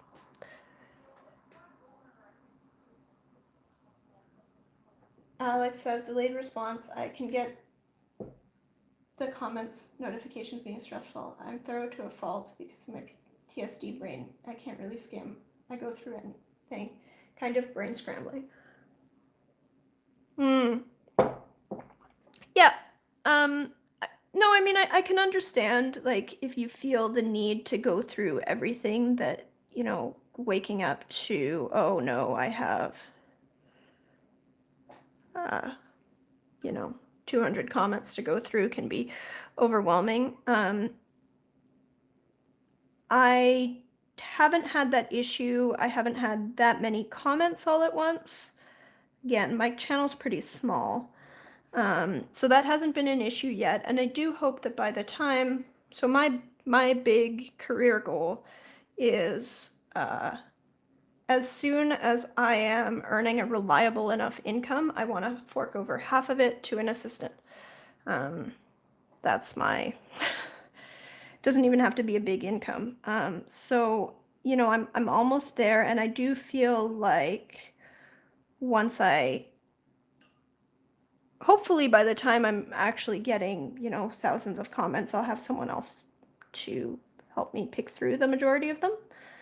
And then I can just respond to things that are really targeted at me.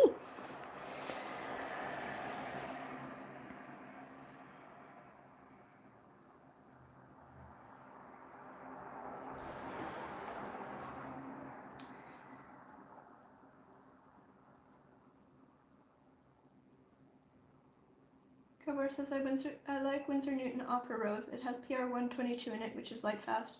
That pigment is bright enough on its own. Right, so if you want just PR122, Winsor Newton also makes, I think theirs is called quinacridone magenta. And you can just get that without the fluorescent dye in it. And so that's what I use, because that's sort of the conclusion I reached, was that's what a like, it's still gonna stay bright, but that's what an opera would fade to. So I just paint with that, and then I don't have to worry about it fading.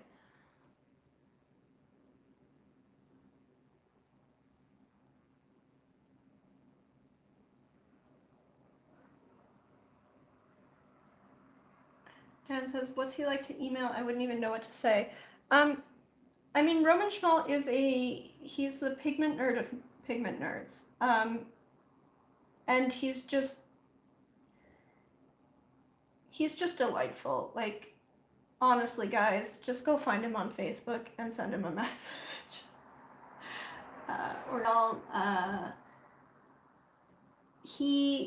That company is like, it's him and some of his friends. I don't even know that he even has any full-time staff. It's a little startup, and he wants to make the most unique paints and the largest range, and so he's just nerding out. He's great to contact. Just get in touch with him. Kelly says, Alex, I'm that way too. I read comments on those. I never associated it with my PTSD. Interesting. Alex says, it's a very black and white world sometimes. I'm sure if I did something social media-y, I would change certain things, but yeah, brain. Pablo says, why is Fabriano paper so expensive? Over here, it's the most expensive paper. That's interesting. Over here, Arches is the most expensive paper. Even Fabriano 5 is more expensive than Arches. That's fascinating. That is very confusing to me.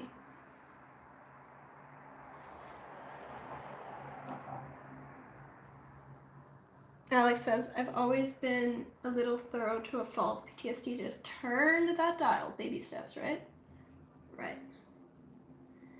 Cronart says, I may have rescued the ginger, at least given it a band-aid. On comments, I don't always leave one either. I must improve. Oh, like, don't feel bad about that at all. I just, like, if you're asking, will we judge you for leaving a comment that's not super thought out? No, nobody's judging you for leaving silly comments. Comments in general are good. We appreciate seeing them. They definitely help with channel growth and stuff.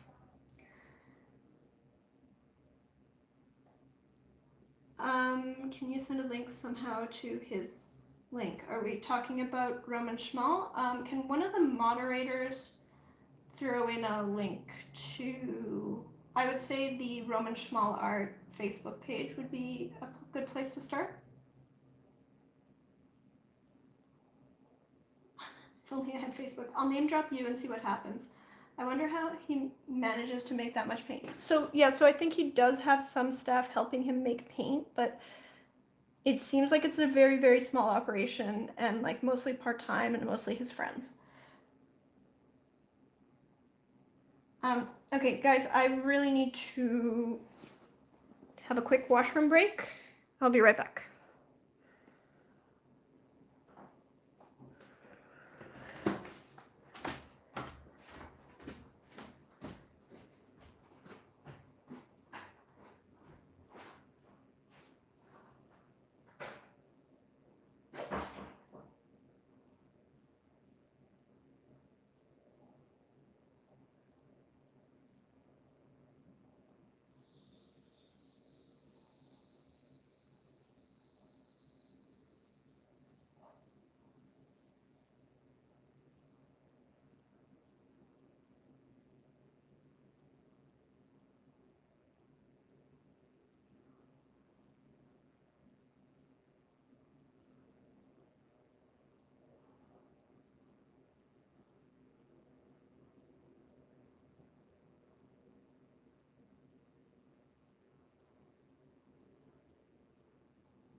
Alex says some good friends. Yes, yeah, that was my impression of the Roman Schmal operation based on what he's described. He has a friend helping him with marketing and another friend helping him with contacting suppliers and stuff. So yeah.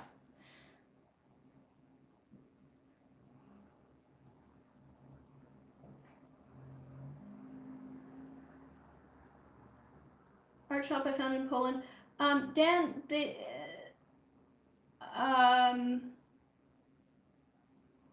Jackson's also carries Roman Schmal these days. Facebook link. Yep, got it. Herb Art. I've been thinking about whether I can justify adding the Roman Schmal paints to my collection. Anyone really love them and can recommend? I really love them and would absolutely recommend. But that being said, again, like with all other paints, you know, I wouldn't buy a different brand just to get a different brand. If you have a paint that you're running low on or a paint that you'd like to try, I would definitely recommend Roman Schmal as an option for where to get that paint, but it's not, wouldn't say necessarily, you know, you need to get Roman Schmal's, you know, whatever, raw sienna. Like, his paints are great, but they're nothing that different from other paints. Kelly says, I really love them. I do really like them. I think they're, like, across the board, they're all high quality paints. He does have a lot of really unique pigments, and he's adding more. Sterling! Hey! Had to cut graphing lessons short to be here. Hi, Sterling! Lana says, sounds almost like a company.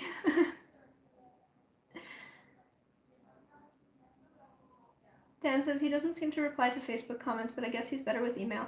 I think I originally contacted him through Facebook, but now I've got his email. He can be a little bit scattered at times. I think he's juggling a lot of things. But he has replied to emails. I've got his phone number now. That one might be a little awkward if I just start handing out his phone number. Only moderators can post links, Kelly. Yeah. Denise made a video recently and said she felt like she had to fight the Roman Schmals. Interesting. That has not been my experience. They have behaved beautifully for me.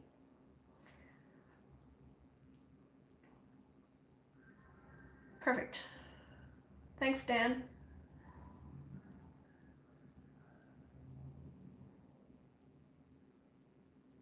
Barbie Warner says, I love Stonehenge paper, but haven't tried the hot press yet. It's my favorite paper to paint on. What do you think of their hot press? I live in the USA in Pennsylvania by Lake Erie. Cool. Well, I'm in Canada, just north of you, southwestern Ontario, and I like the Stonehenge hot press just fine. It is quite a smooth and quite a bright white hot press.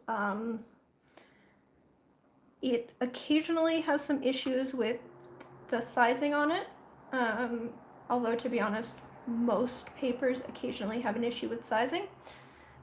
Yeah, I like it. I did a year-long daily art project using this as my main paper. It's fine, it's affordable. I've mostly switched to 300 pound or 640 GSM hot press for most of my work, especially for larger pieces, so I haven't been using this as much, but it's good.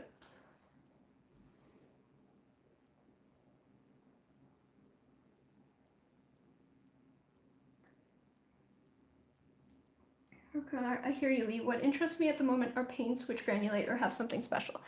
Yes, so Roman Schmal has quite a few of those, and some of them are very different even from what you would find at Daniel Smith. So definitely go take a look through his line. The Aquarius Green is really pretty. He has a color called Shadow Violet, a color called Pribish Gray, which has a whole lot of Y's and Z's and S's in it. People have started jokingly calling it an unpronounceable gray.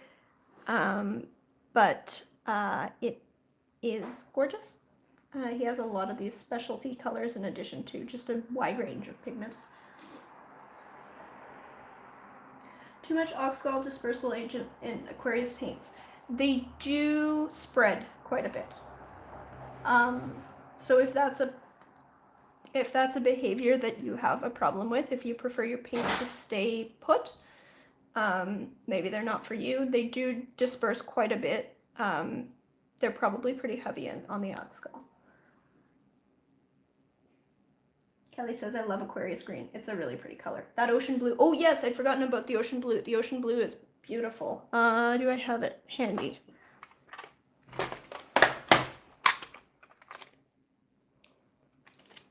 There we go. I do. Okay, so ocean blue is a mix of phthalo blue and Naples yellow. And so it applies, and then as it settles out, you'll see. So this is Roman Schmal's ocean blue, and you'll see as it settles out, it looks like a beachy ocean. Do you paint botanicals a lot? That's my main business, Gina.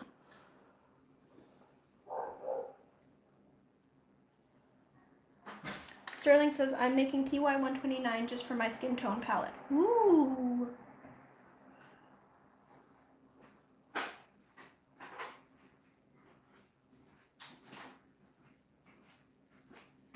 Hi. Hi, I'm stealing your tea. Okay.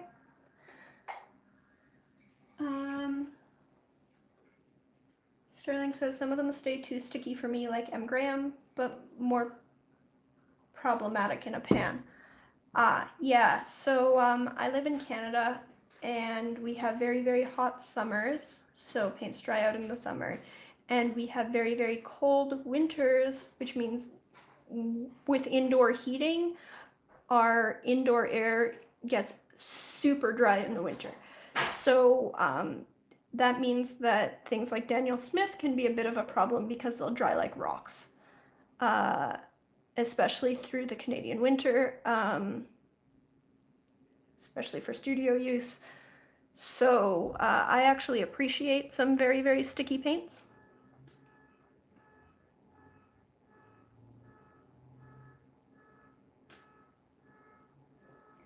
Lisa, I think it was the lively spread that Denise commented on, not negatively. She just said that they were not her personal speed, I think. Yeah, I mean, everyone's going to have their preferences about paint behavior, and that's just, going to depend on how you paint, and that's going to be different for everyone. So, for example, there's a lot of artists who really love Sennelier paints, and I can't deal with them because the way that I paint, if you look here, I mix up my colors and then I let them dry in a palette, and I like on ceramic like that, and then I just pick at the colors that I want. But Sennelier needs to be mixed up and like fully re-wet for it to sort of unstick, otherwise it'll cling to the brush. And so I find it really difficult to work with for that reason. So, everyone's going to have their own paint preferences and what works for them. And you just kind of have to find out what your personal needs are, I guess.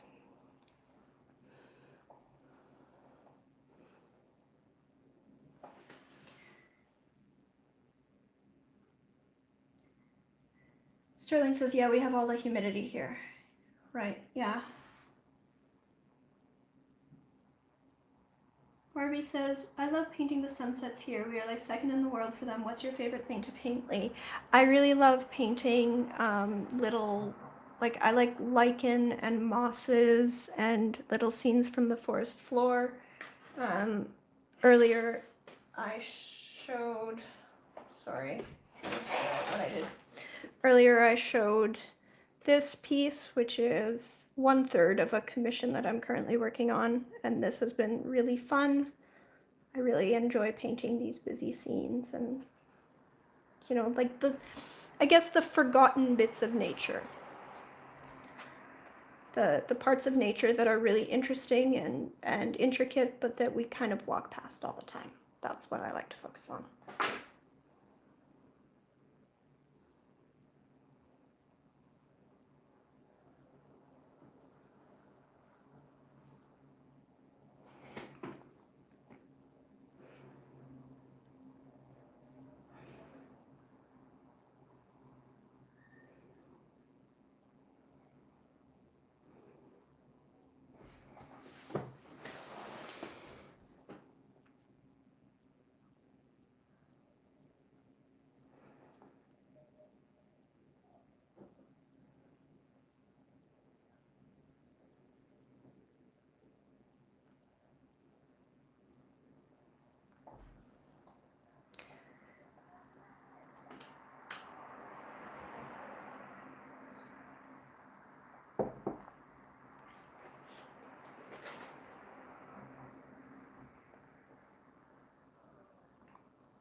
Yeah, I don't think that Daniel Smith has honey in them.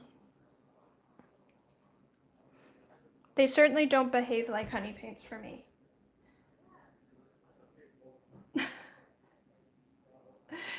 Dan says, well, not DS. M. Graham, even. Yes, M. Graham does have honey in it.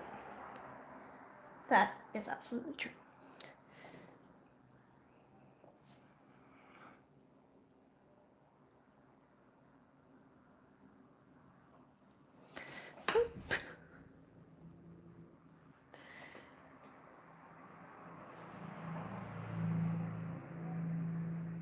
Your art looks like Claudia. Nice art. I have a signed book of hers. I'll have to look her up.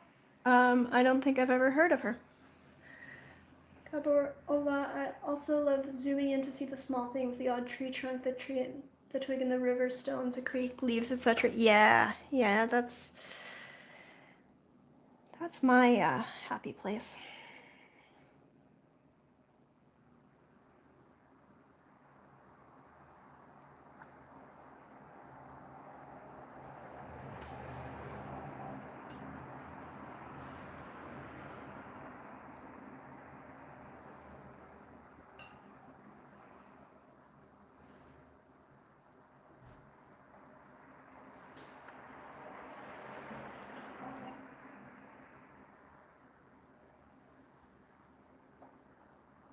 I got the wrong brand. I totally meant M. Graham, not a fan of Daniel Smith paints in general. Yeah, I mean, I don't dislike Daniel Smith. I just find that they are a little tricky in the, especially in the Canadian winter. They just, our indoor air gets very, very dry because it's so cold outside, and then the heaters, so we'll have, you know, ambient air and it's 6 or 7% relative humidity. So our paints will dry really, really hard through the winter. And so as a result, that's always been a bit of a challenge with things like Daniel Smith that will dry very hard. They'll just like crack out. I do have some Daniel Smith in this palette. It's not, you know, I like some of them. They have a very large range, but they're not my favorite for that reason.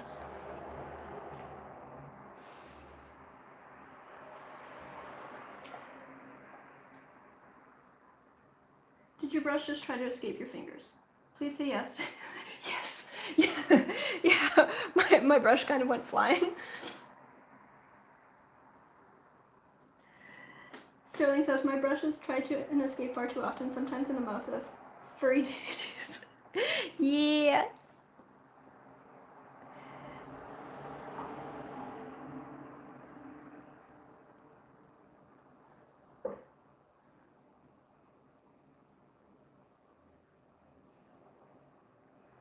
So the challenge is to try to get this papery color of the ginger husks here. But because they're young, they've still got some shine. So it's going to be a lot of little teeny tiny layers. I'm seeing now. Really having fun with this.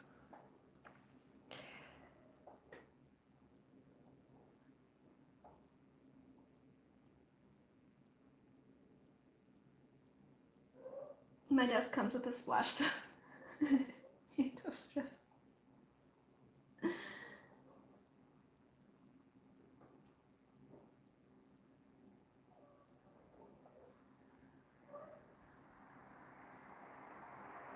She lived in Oregon.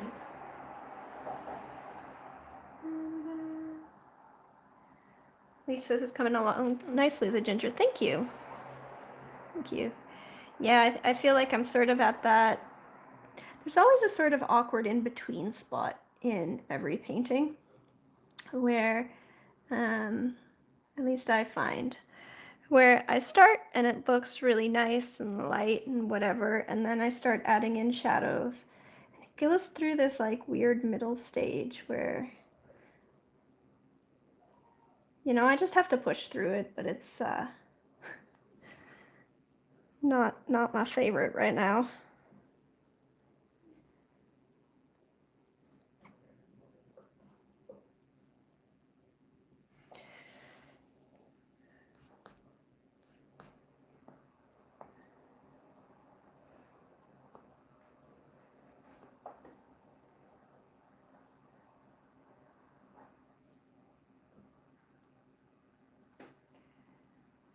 Gina says, I love your palettes and it's beautiful and nice and roomy to mix. Yes, it's by Meeden on Amazon.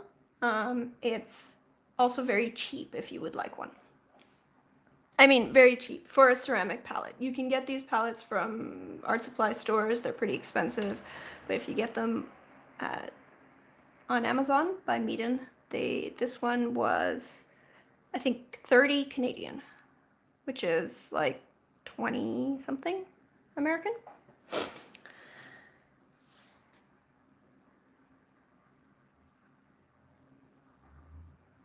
Yeah, that weird in-between phase before the details start to come together is so awkward every time. Yeah, I feel like I'm sort of at that phase now. It happens.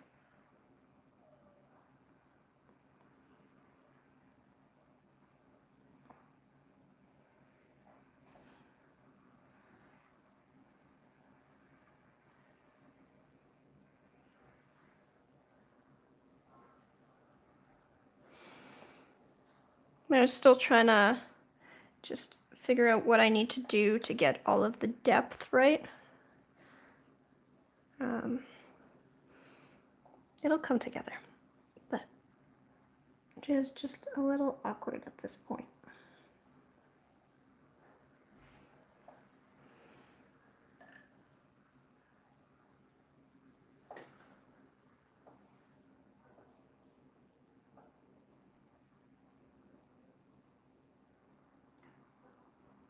Gina says, oh, I have a Meeden one that closes cool. I may get it. Yeah, so the only downside to this is it didn't come with a cover. So if you get the same sort of thing from an art supply store that comes with a cover, I'm going to make one, but I haven't made my cover yet.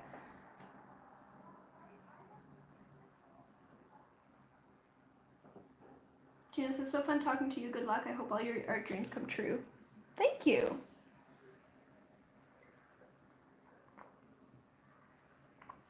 Delaware says, I have a similar ceramic palette from Jackson's. It takes so much space on my desk that I hardly ever use it.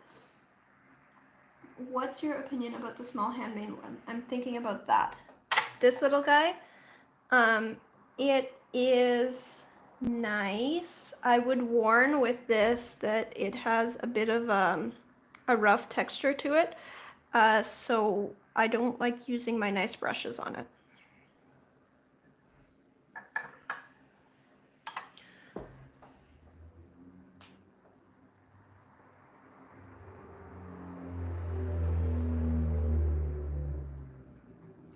Alex says, yes, but my splash zone has floor mats. I somehow got phthalo blue just outside the splash zone. Somehow stepped in it, tracked blue footprints to the apartment like last week. It was awful. Aww. I'm super messy. I find that watercolor is a little bit more forgiving than some other mediums. It just allows me to keep things more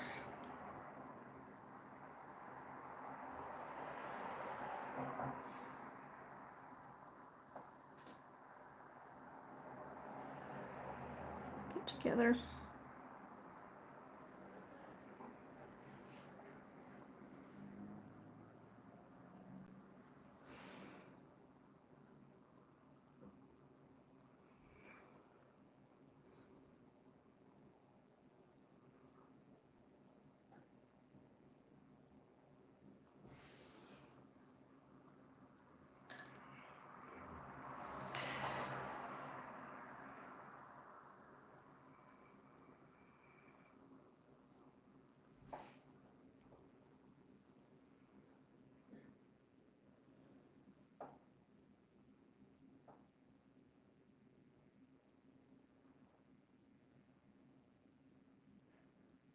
My carpets are really bad for having paint trodden into carpets. My new place is mostly laminate, so easy to wipe off, I hope. Yeah, I've got, it's actually a plywood subfloor that we put into the studio, and then I dyed it teal. Like I used a teal stain on it, and it's just subfloor. So when we eventually sell this house, we will put real floors on it in this studio, but for now it's just teal plywood, which means I can grind all the paint I want into it.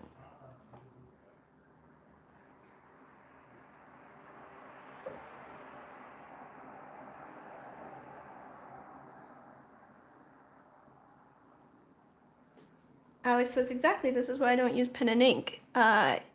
Yeah. It's why I don't use dip pens.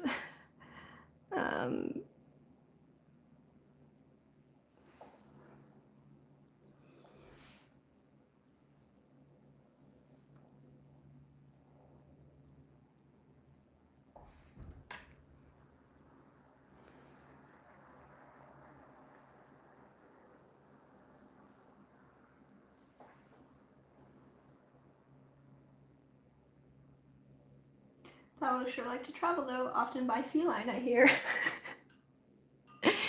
Yeah. Yep. I've got one of those helpful felines.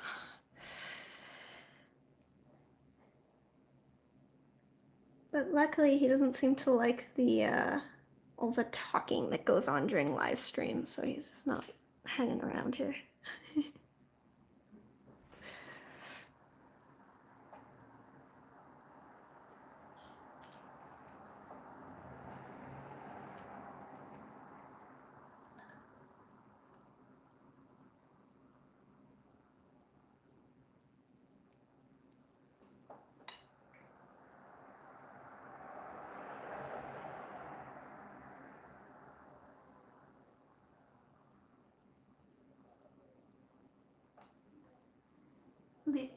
Dan says, Lisa, I'm going to end up like one of those people in the news for having a colored cat.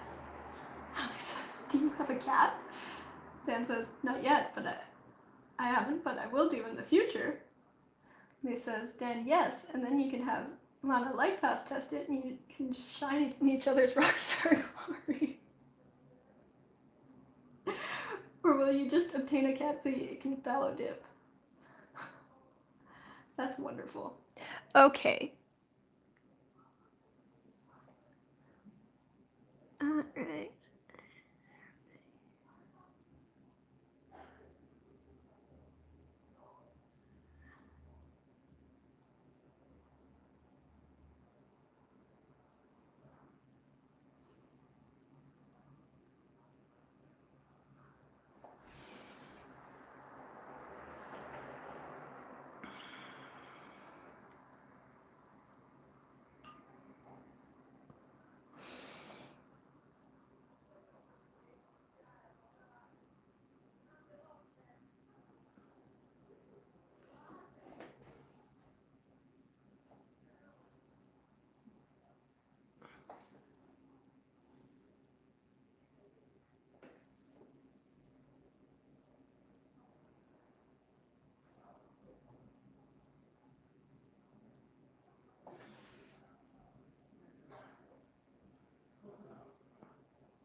If you don't get a white cat, there will need to be mixing tests and swatches.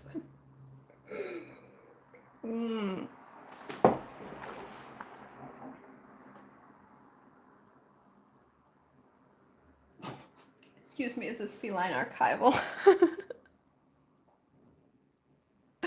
Important questions.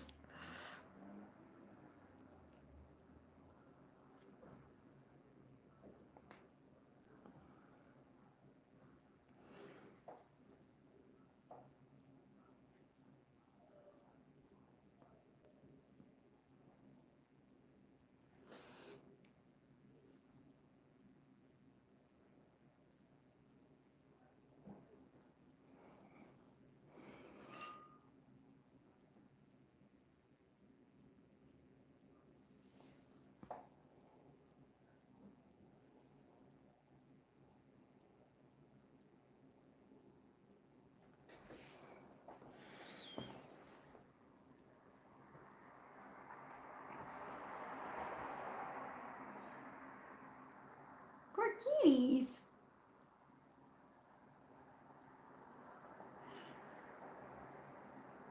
Nah, kitties deserve what they get.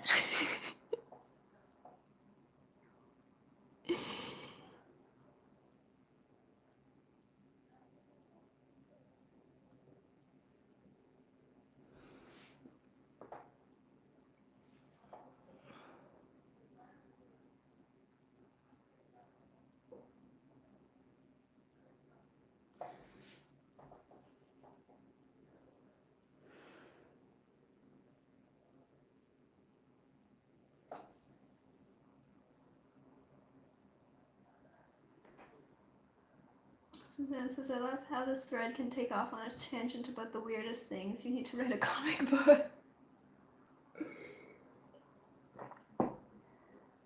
Hi, Catalina. Also, hi, Suzanne.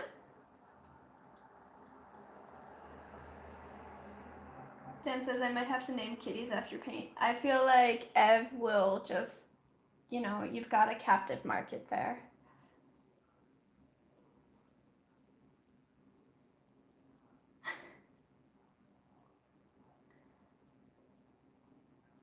Alex says, and Lord help you if you get one with a thick winter undercoat, while the glazing could be weird. They'll find phthalo randomly for months.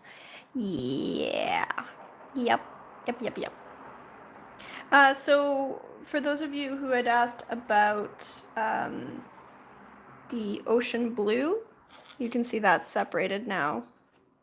If I bring this up, maybe you'll... The color's looking a little off. Let's see if I can get this. Maybe that's better. It's a little brighter in real life, but hopefully you can see some of the separation there.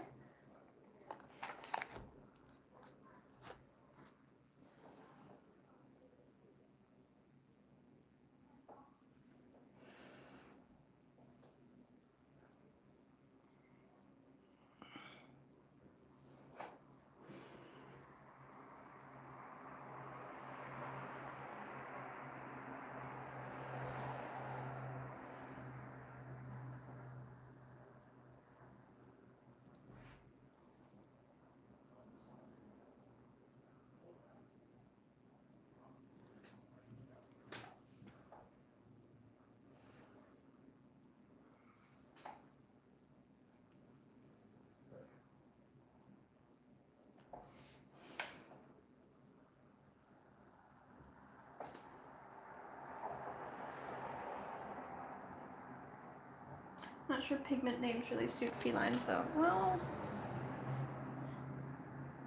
you know, you could have a line of earth colors that are all just colors of cats.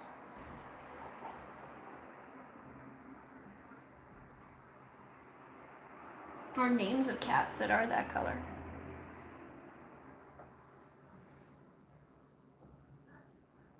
Or, you know, the colors of cats' eyes, like, was it Ame did that?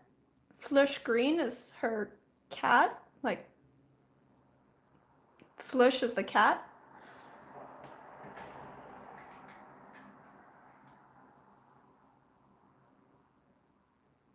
Imagine nicknaming Kitty Azzo, and then they'd be in trouble using their full name. Nickel Azzo Yellow. You get down from there right now. What colors are you comfortable yelling up a tree in stressful times? Not crap brown.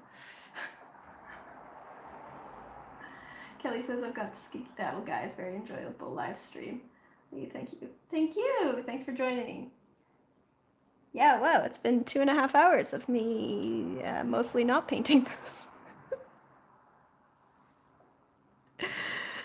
Well, I'll keep this going for a while.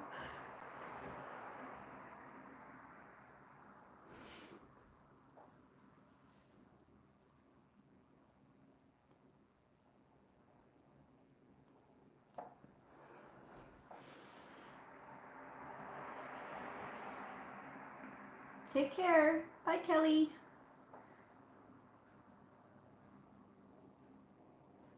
God, I wouldn't be able to do that straight-faced other way around.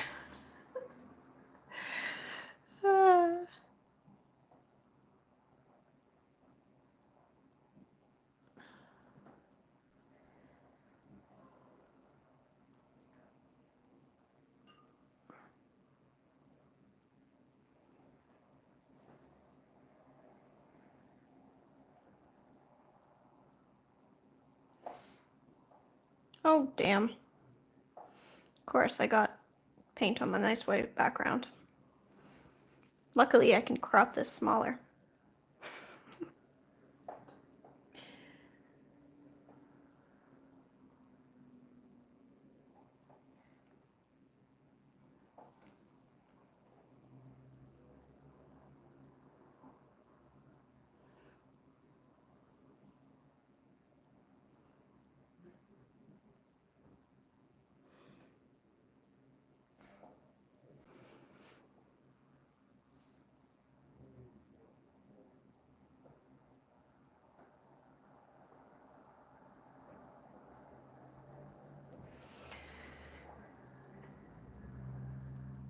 Okay, let's get some more of that deep shadow in here.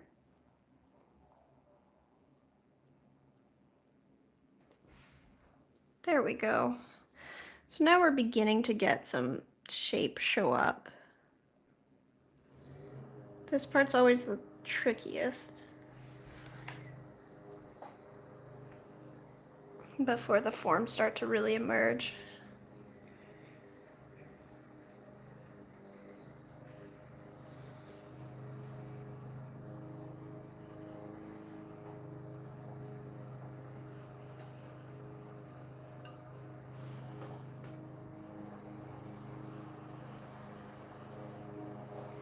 Lana says, weird question, when you sell paintings, do you mount them? That depends how I'm selling them and who I'm selling them to. So, if I'm selling them locally, sorry, I'm just gonna grab myself a snack.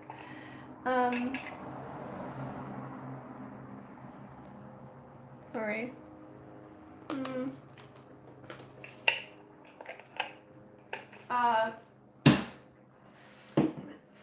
When I sell paintings locally, like at craft shows and stuff, I do at the very least put them in mats, so that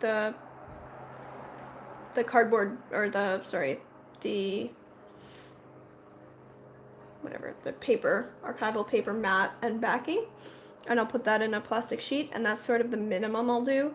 I'll also have framed pieces, and those are for if I'm doing local sales, or if I'm sending them to a gallery, and so then they'll be in their frames. I don't sell framed work if I'm going to be shipping it. In that case, I will either sell it just flat or in a mat at that point, and the mat just adds a little bit of extra protection.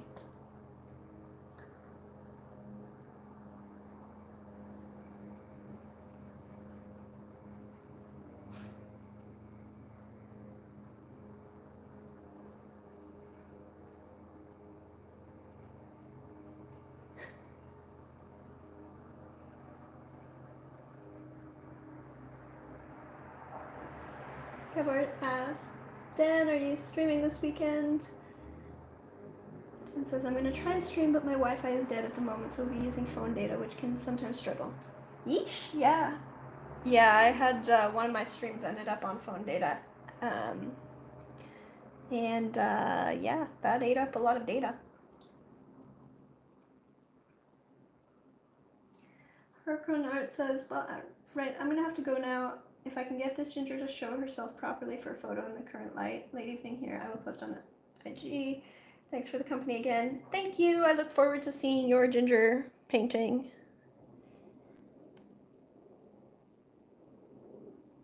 Lisa says, do you buy mats ready-made or do you cut your own? I buy them ready-made. I don't need more hobbies. And I would really suck at cutting mats. Far too messy for that.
Dan says, let's just say I can't wait to move. I can get fiber broadband at the new place. Ooh, that's exciting. Yeah, we don't have fiber, but we do have some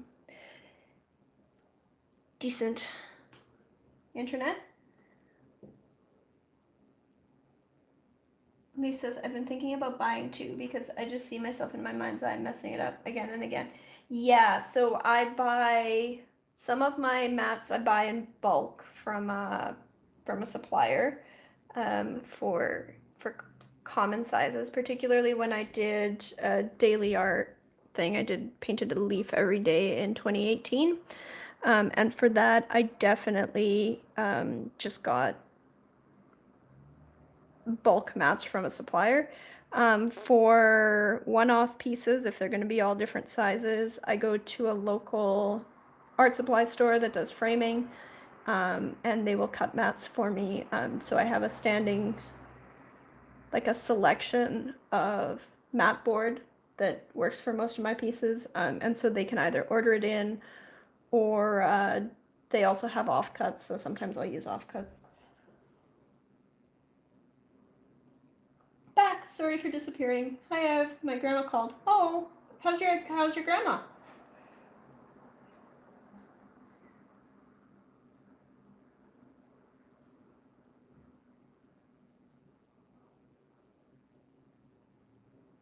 Paula says the leaf a day was in 2018. Yeah, so long ago. Damn, huh?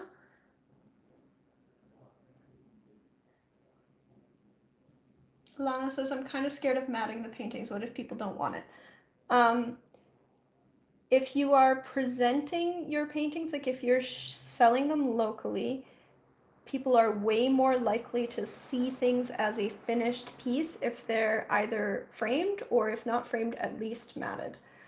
Like the difference in how professional it looks is just miles apart. Most people want mats, and especially if you can get the outer mat dimension to a standard size. So if you have, you have some small piece and you can say, oh, I'm going to make it in an 8x10 mat and the outside dimensions are going to be 8x10. People really appreciate that. So I haven't had any trouble with people who don't want a mat, and I do sell them on this is archival, this'll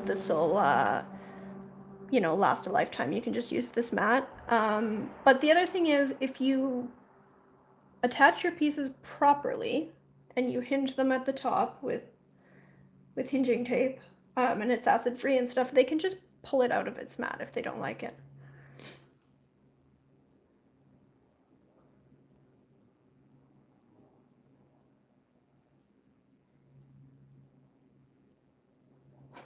I've been trying to sort my Wi-Fi out for a while. The provider was going to send out an engineer. They can't do it at a time that suits me. It's not like I'm the customer or anything. Internet providers. Ev says Grandma's doing okay. She misses going out and is a bit sad because of everything that happened this year. But I try to cheer her up when we talk. Oh, that's so nice.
Just really bugs me that customer-based services don't work outside office hours. Yeah, that does bug me a lot.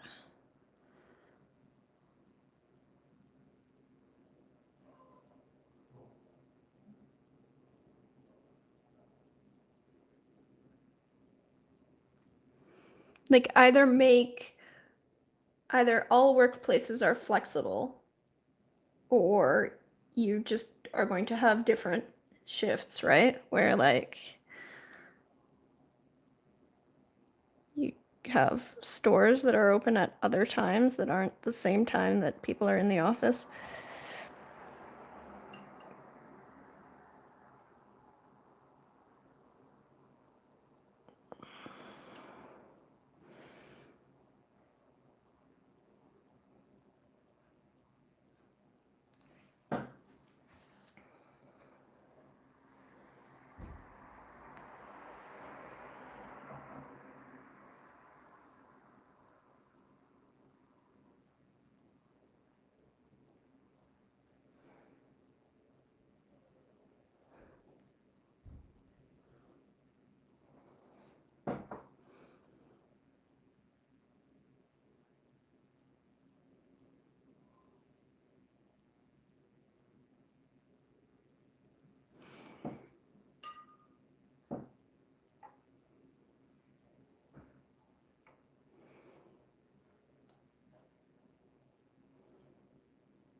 Oh no, silly me, I just pay for your services. Don't you worry, I will take an unpaid day off, especially for you.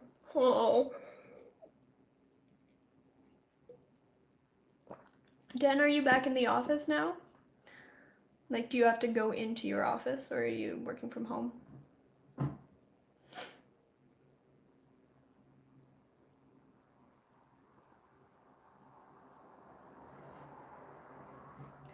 I'm not saying they should do 24/7, but like an evening Saturday morning would be a big help. Yeah, I mean, it would be helpful just to have, or, you know, the other way to approach this is if,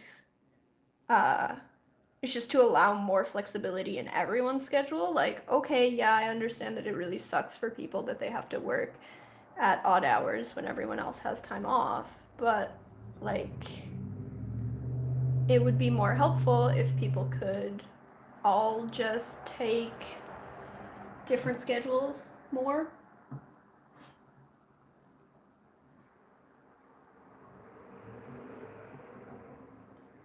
Paulo says, a cucumber is a berry and a raspberry is not.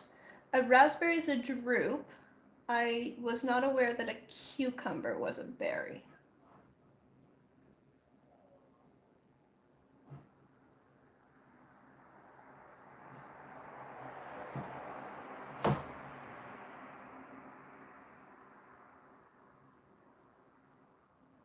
Our repair person will be there somewhere between 8:30 and 4. Yes! That one bothers me so much! Alex says, I feel your pain. I can understand, say, the post office not making special hours just for me, but some places it feels like are just unnecessarily difficult just because they can. Yeah. Guess you knew that a banana is also a berry. I was aware of that one.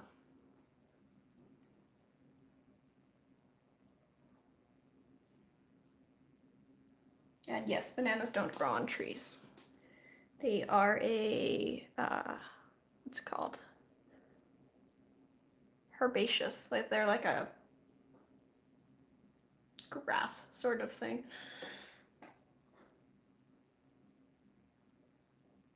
Herbaceous perennial.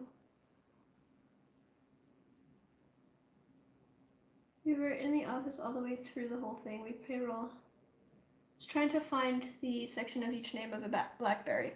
Right, so a blackberry is a drupe. What's the name of a section of a drupe?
Bananas are all clones. That is also mostly true, at least the seedless bananas that we're used to. It's the soft weird white bit, the little deep purple balls that stain everything. What else? The hat. The green part is a hat, right?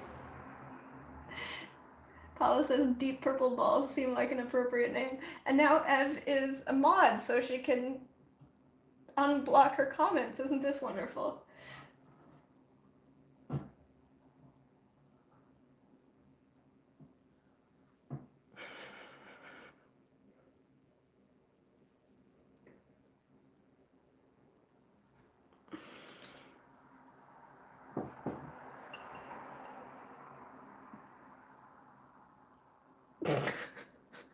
Wasn't even flagged.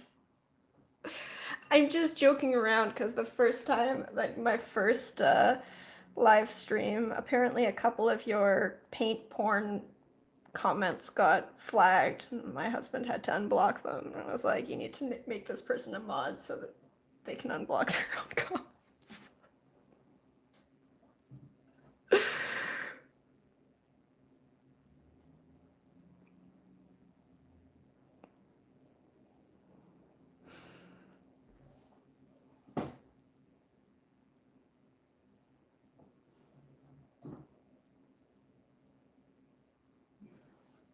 Oh no, we're all about the inappropriateness here.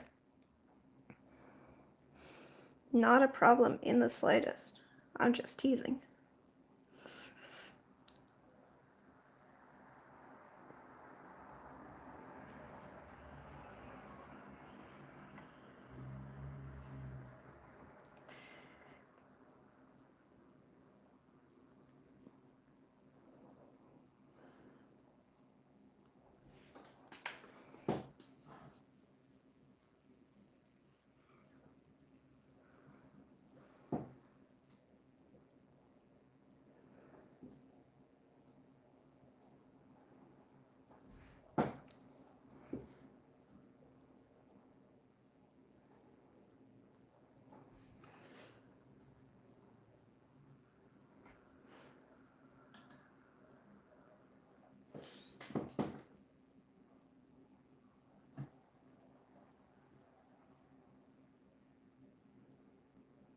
We still need that Spider Butts t-shirt. Yeah, we do.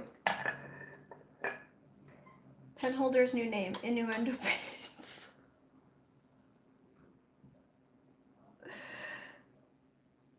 Oh yeah, I don't think that that really harms the monetizing.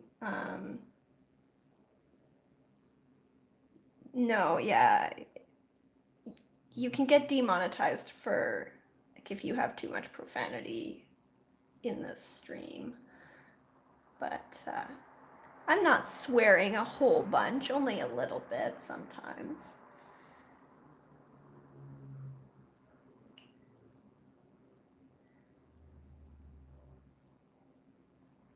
I think we're fine.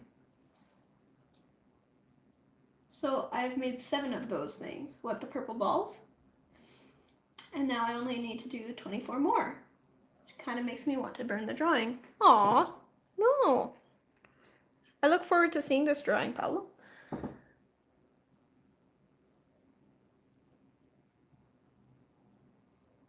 We literally had to Google why Maine Coon could be offensive. This is fine. Dang it, YouTube. Spider butts? You missed out. Here. Here's the beginning of a painting. You'll notice that there's an arachnid of sorts here. It's not a spider because it doesn't have a butt. Real spiders have multiple sections. These daddy long legs are harvestmen. And once again, I've forgotten what the scientific name for them is. They don't have a sectioned body. They just have like it's just one little ball. So they don't have a spider butt. And that makes them less scary, according to some arachnophobes in the chat. And thus, we need t-shirts printed with spider butts.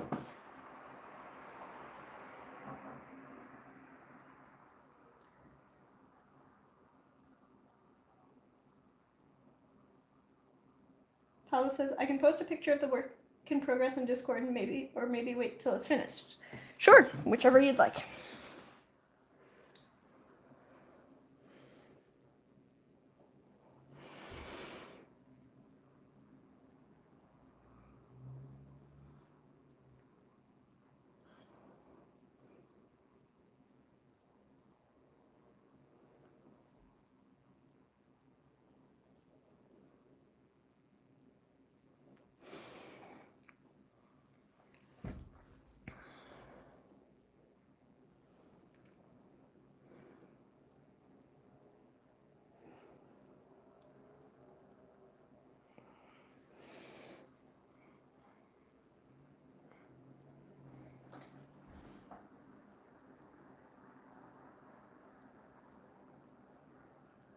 No, it's the second half of the word, which apparently is an ethnic slur, not unlike the N-word.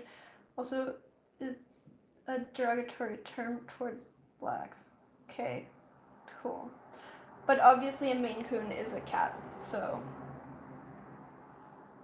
Can you recommend a good introduction book on botany? I feel like knowing more about plants would help my art. Give me a moment, I'll go fetch you some stuff to show. I'll be right back.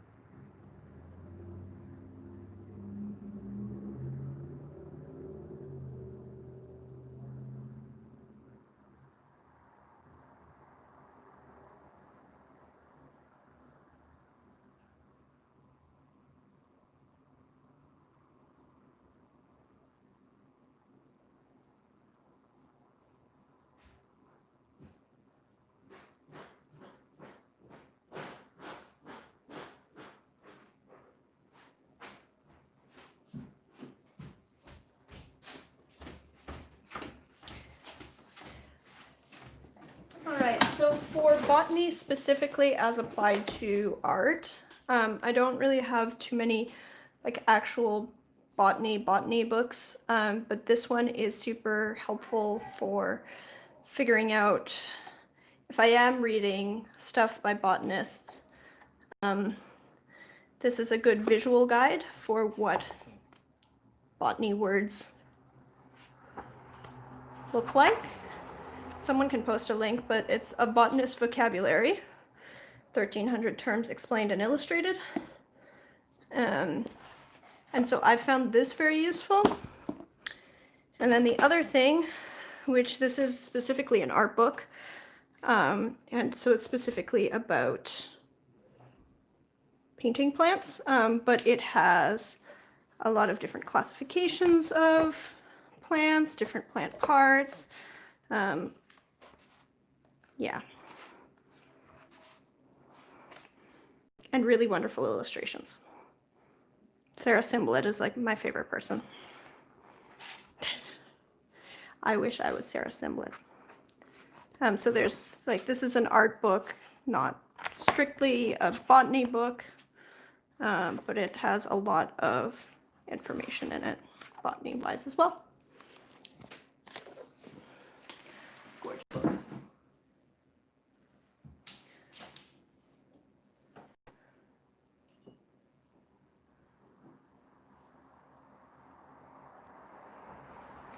In terms of actual botany books, I have, you know, field guides and stuff for different kinds of plants, which I find helpful. Yeah. Yeah, it's Botany for the Artist by Sarah Simblett, and just anything by Sarah Simblett is amazing.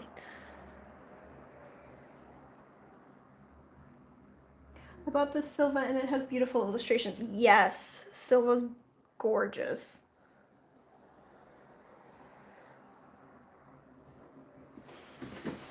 Cool. I hope they help you, Gabor.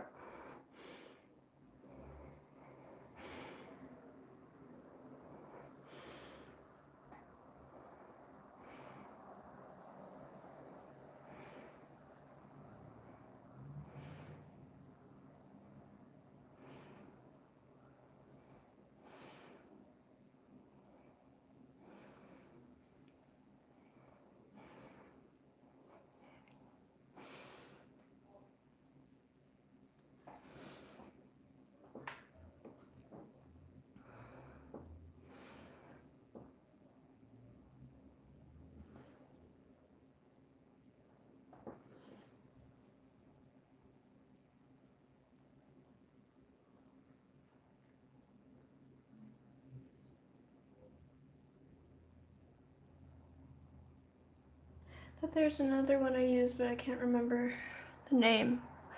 Oh, cool. Well, if you do remember, let me know.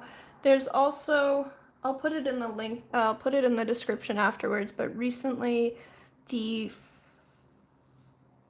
Chicago Florilegium, or Chicago something, published a visual glossary thing as a portion of one of their publications, and it's free. It's a PDF, and it's absolutely gorgeous and so helpful. So I'll post a link to that after this if I remember. If I don't, post me a reminder in the comments and I'll get to it.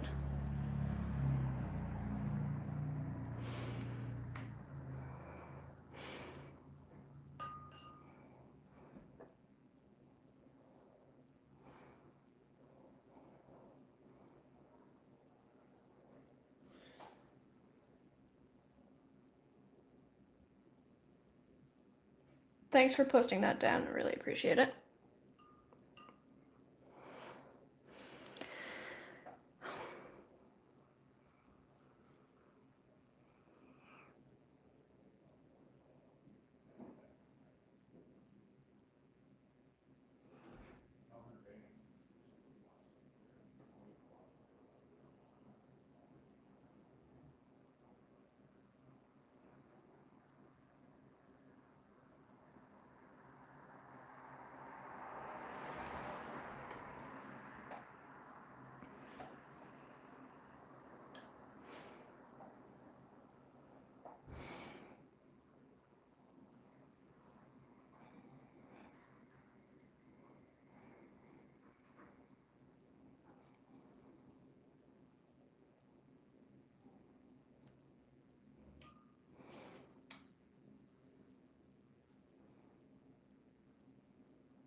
Thanks, Ev. Might have to add it to my Christmas list. Yeah, I love books. Every so often I go through and get a few more books. I do find them very helpful and inspirational. Forgot the Canada one. That's cool. Ev's got you.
Cambridge Illustrated Glossary of Botanical Terms. That sounds super useful. I will look that up. Thank you.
There's a moose loose. All right, we've got to the making fun of Canadians part of this evening. Hooray! Maple syrup, maple syrup.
Sorry.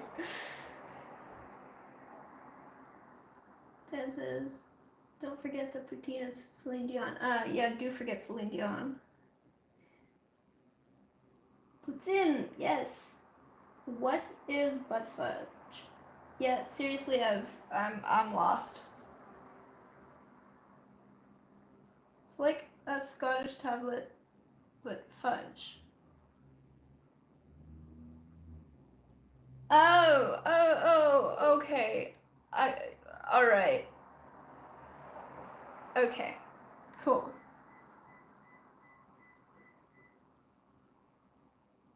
Sucre à la crème. Yeah, okay. So I missed the in-joke about butt fudge. But yes. Does it have maple syrup in it? Yes, of course.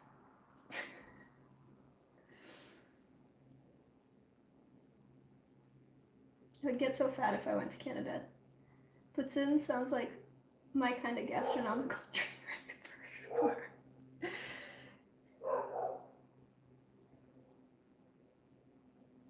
You can. There's a recipe that uses. Yeah, that's the one I'm familiar with. Oh, I see. Yeah, I think I've only had the. Sorry, I guess I have had both, but I'm more familiar with the maple one. We had in high school, we had some really nice teachers. I went to a really tiny French school in Toronto, and so we had a biology teacher who brought us tarte au sucre, but made with maple, which was like, if you think about bringing that for a class, like we were doing some, I think it was, we did IB, and so we had some classes, like some extra classes after, and so he brought the IB class, tarte au sucre, which is so good, so good.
Dan says, well, I'm gonna have to disappear. It's getting late. Thanks for the stream, Lee. It's been awesome. Bye, everyone.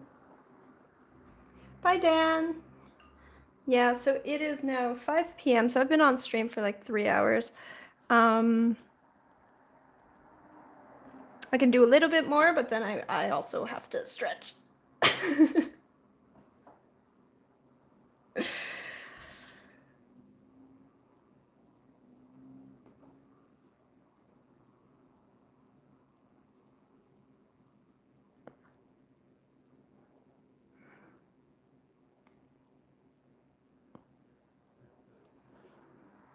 Botanical art just takes so damn long.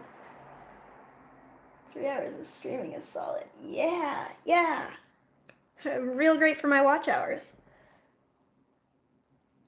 Paula says, have you seen this Botanical Art Techniques, a comprehensive guide to watercolor, graphite, colored pencil, vellum, pen and ink, egg tempera, oils, printmaking, and more, hardcover, illustrated. Botanical Art Techniques.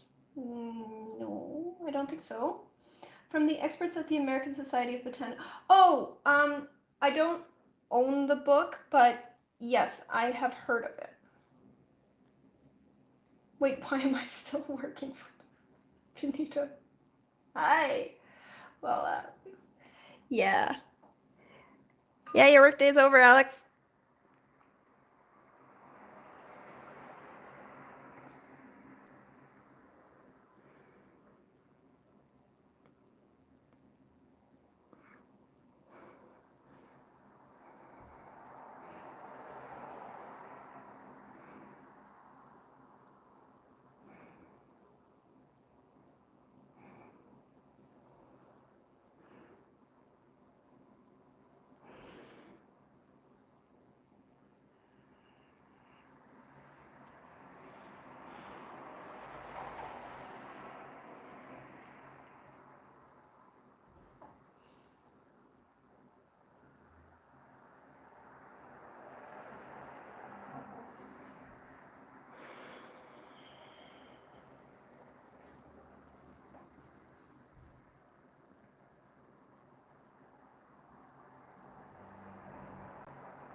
Been a long week. It's been like a weird week for me. I kind of like, I don't know, slept through Monday. Monday was really not. I only worked a half week. All right. Yeah, I've had those days, weeks. Actually, I still have to send in an application for a festival thing. So that's what I'm doing after this stream. Which I think I'm gonna get to the, does anyone have any last minute questions, and then set this aside and get my work done, get my weekend on. Have you stopped trying to clean the office printer with mayonnaise?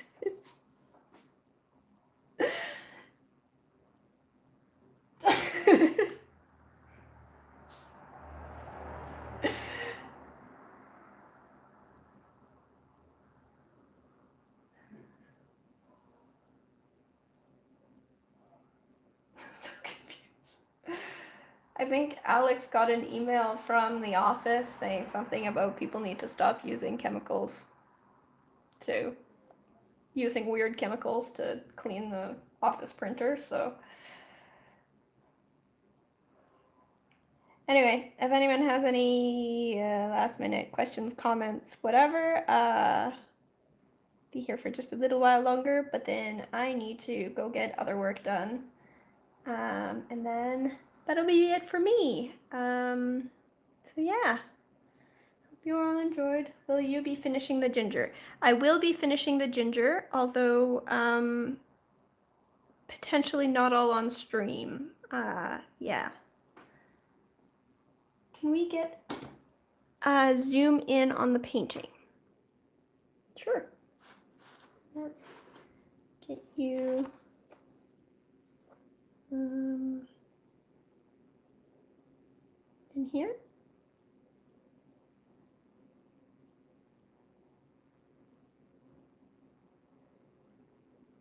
You guys should see the final version. Yeah, I'm looking forward to it too.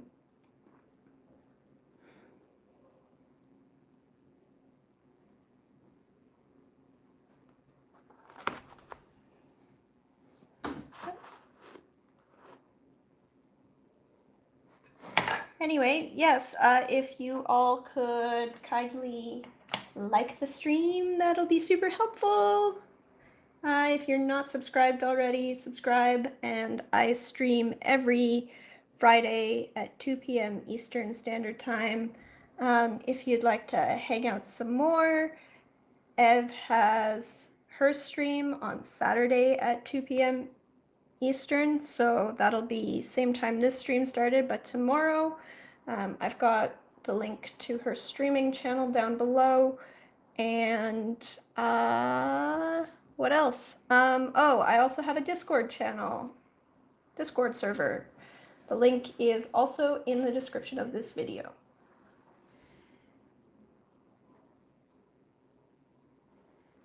Thanks, everyone.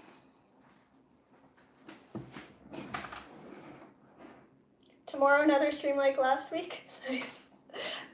We'll see. I will see if I'm up to another stream next week. Or, sorry, tomorrow. Yeah. Definitely streams every Friday. Sometimes stream on Saturday. Bye.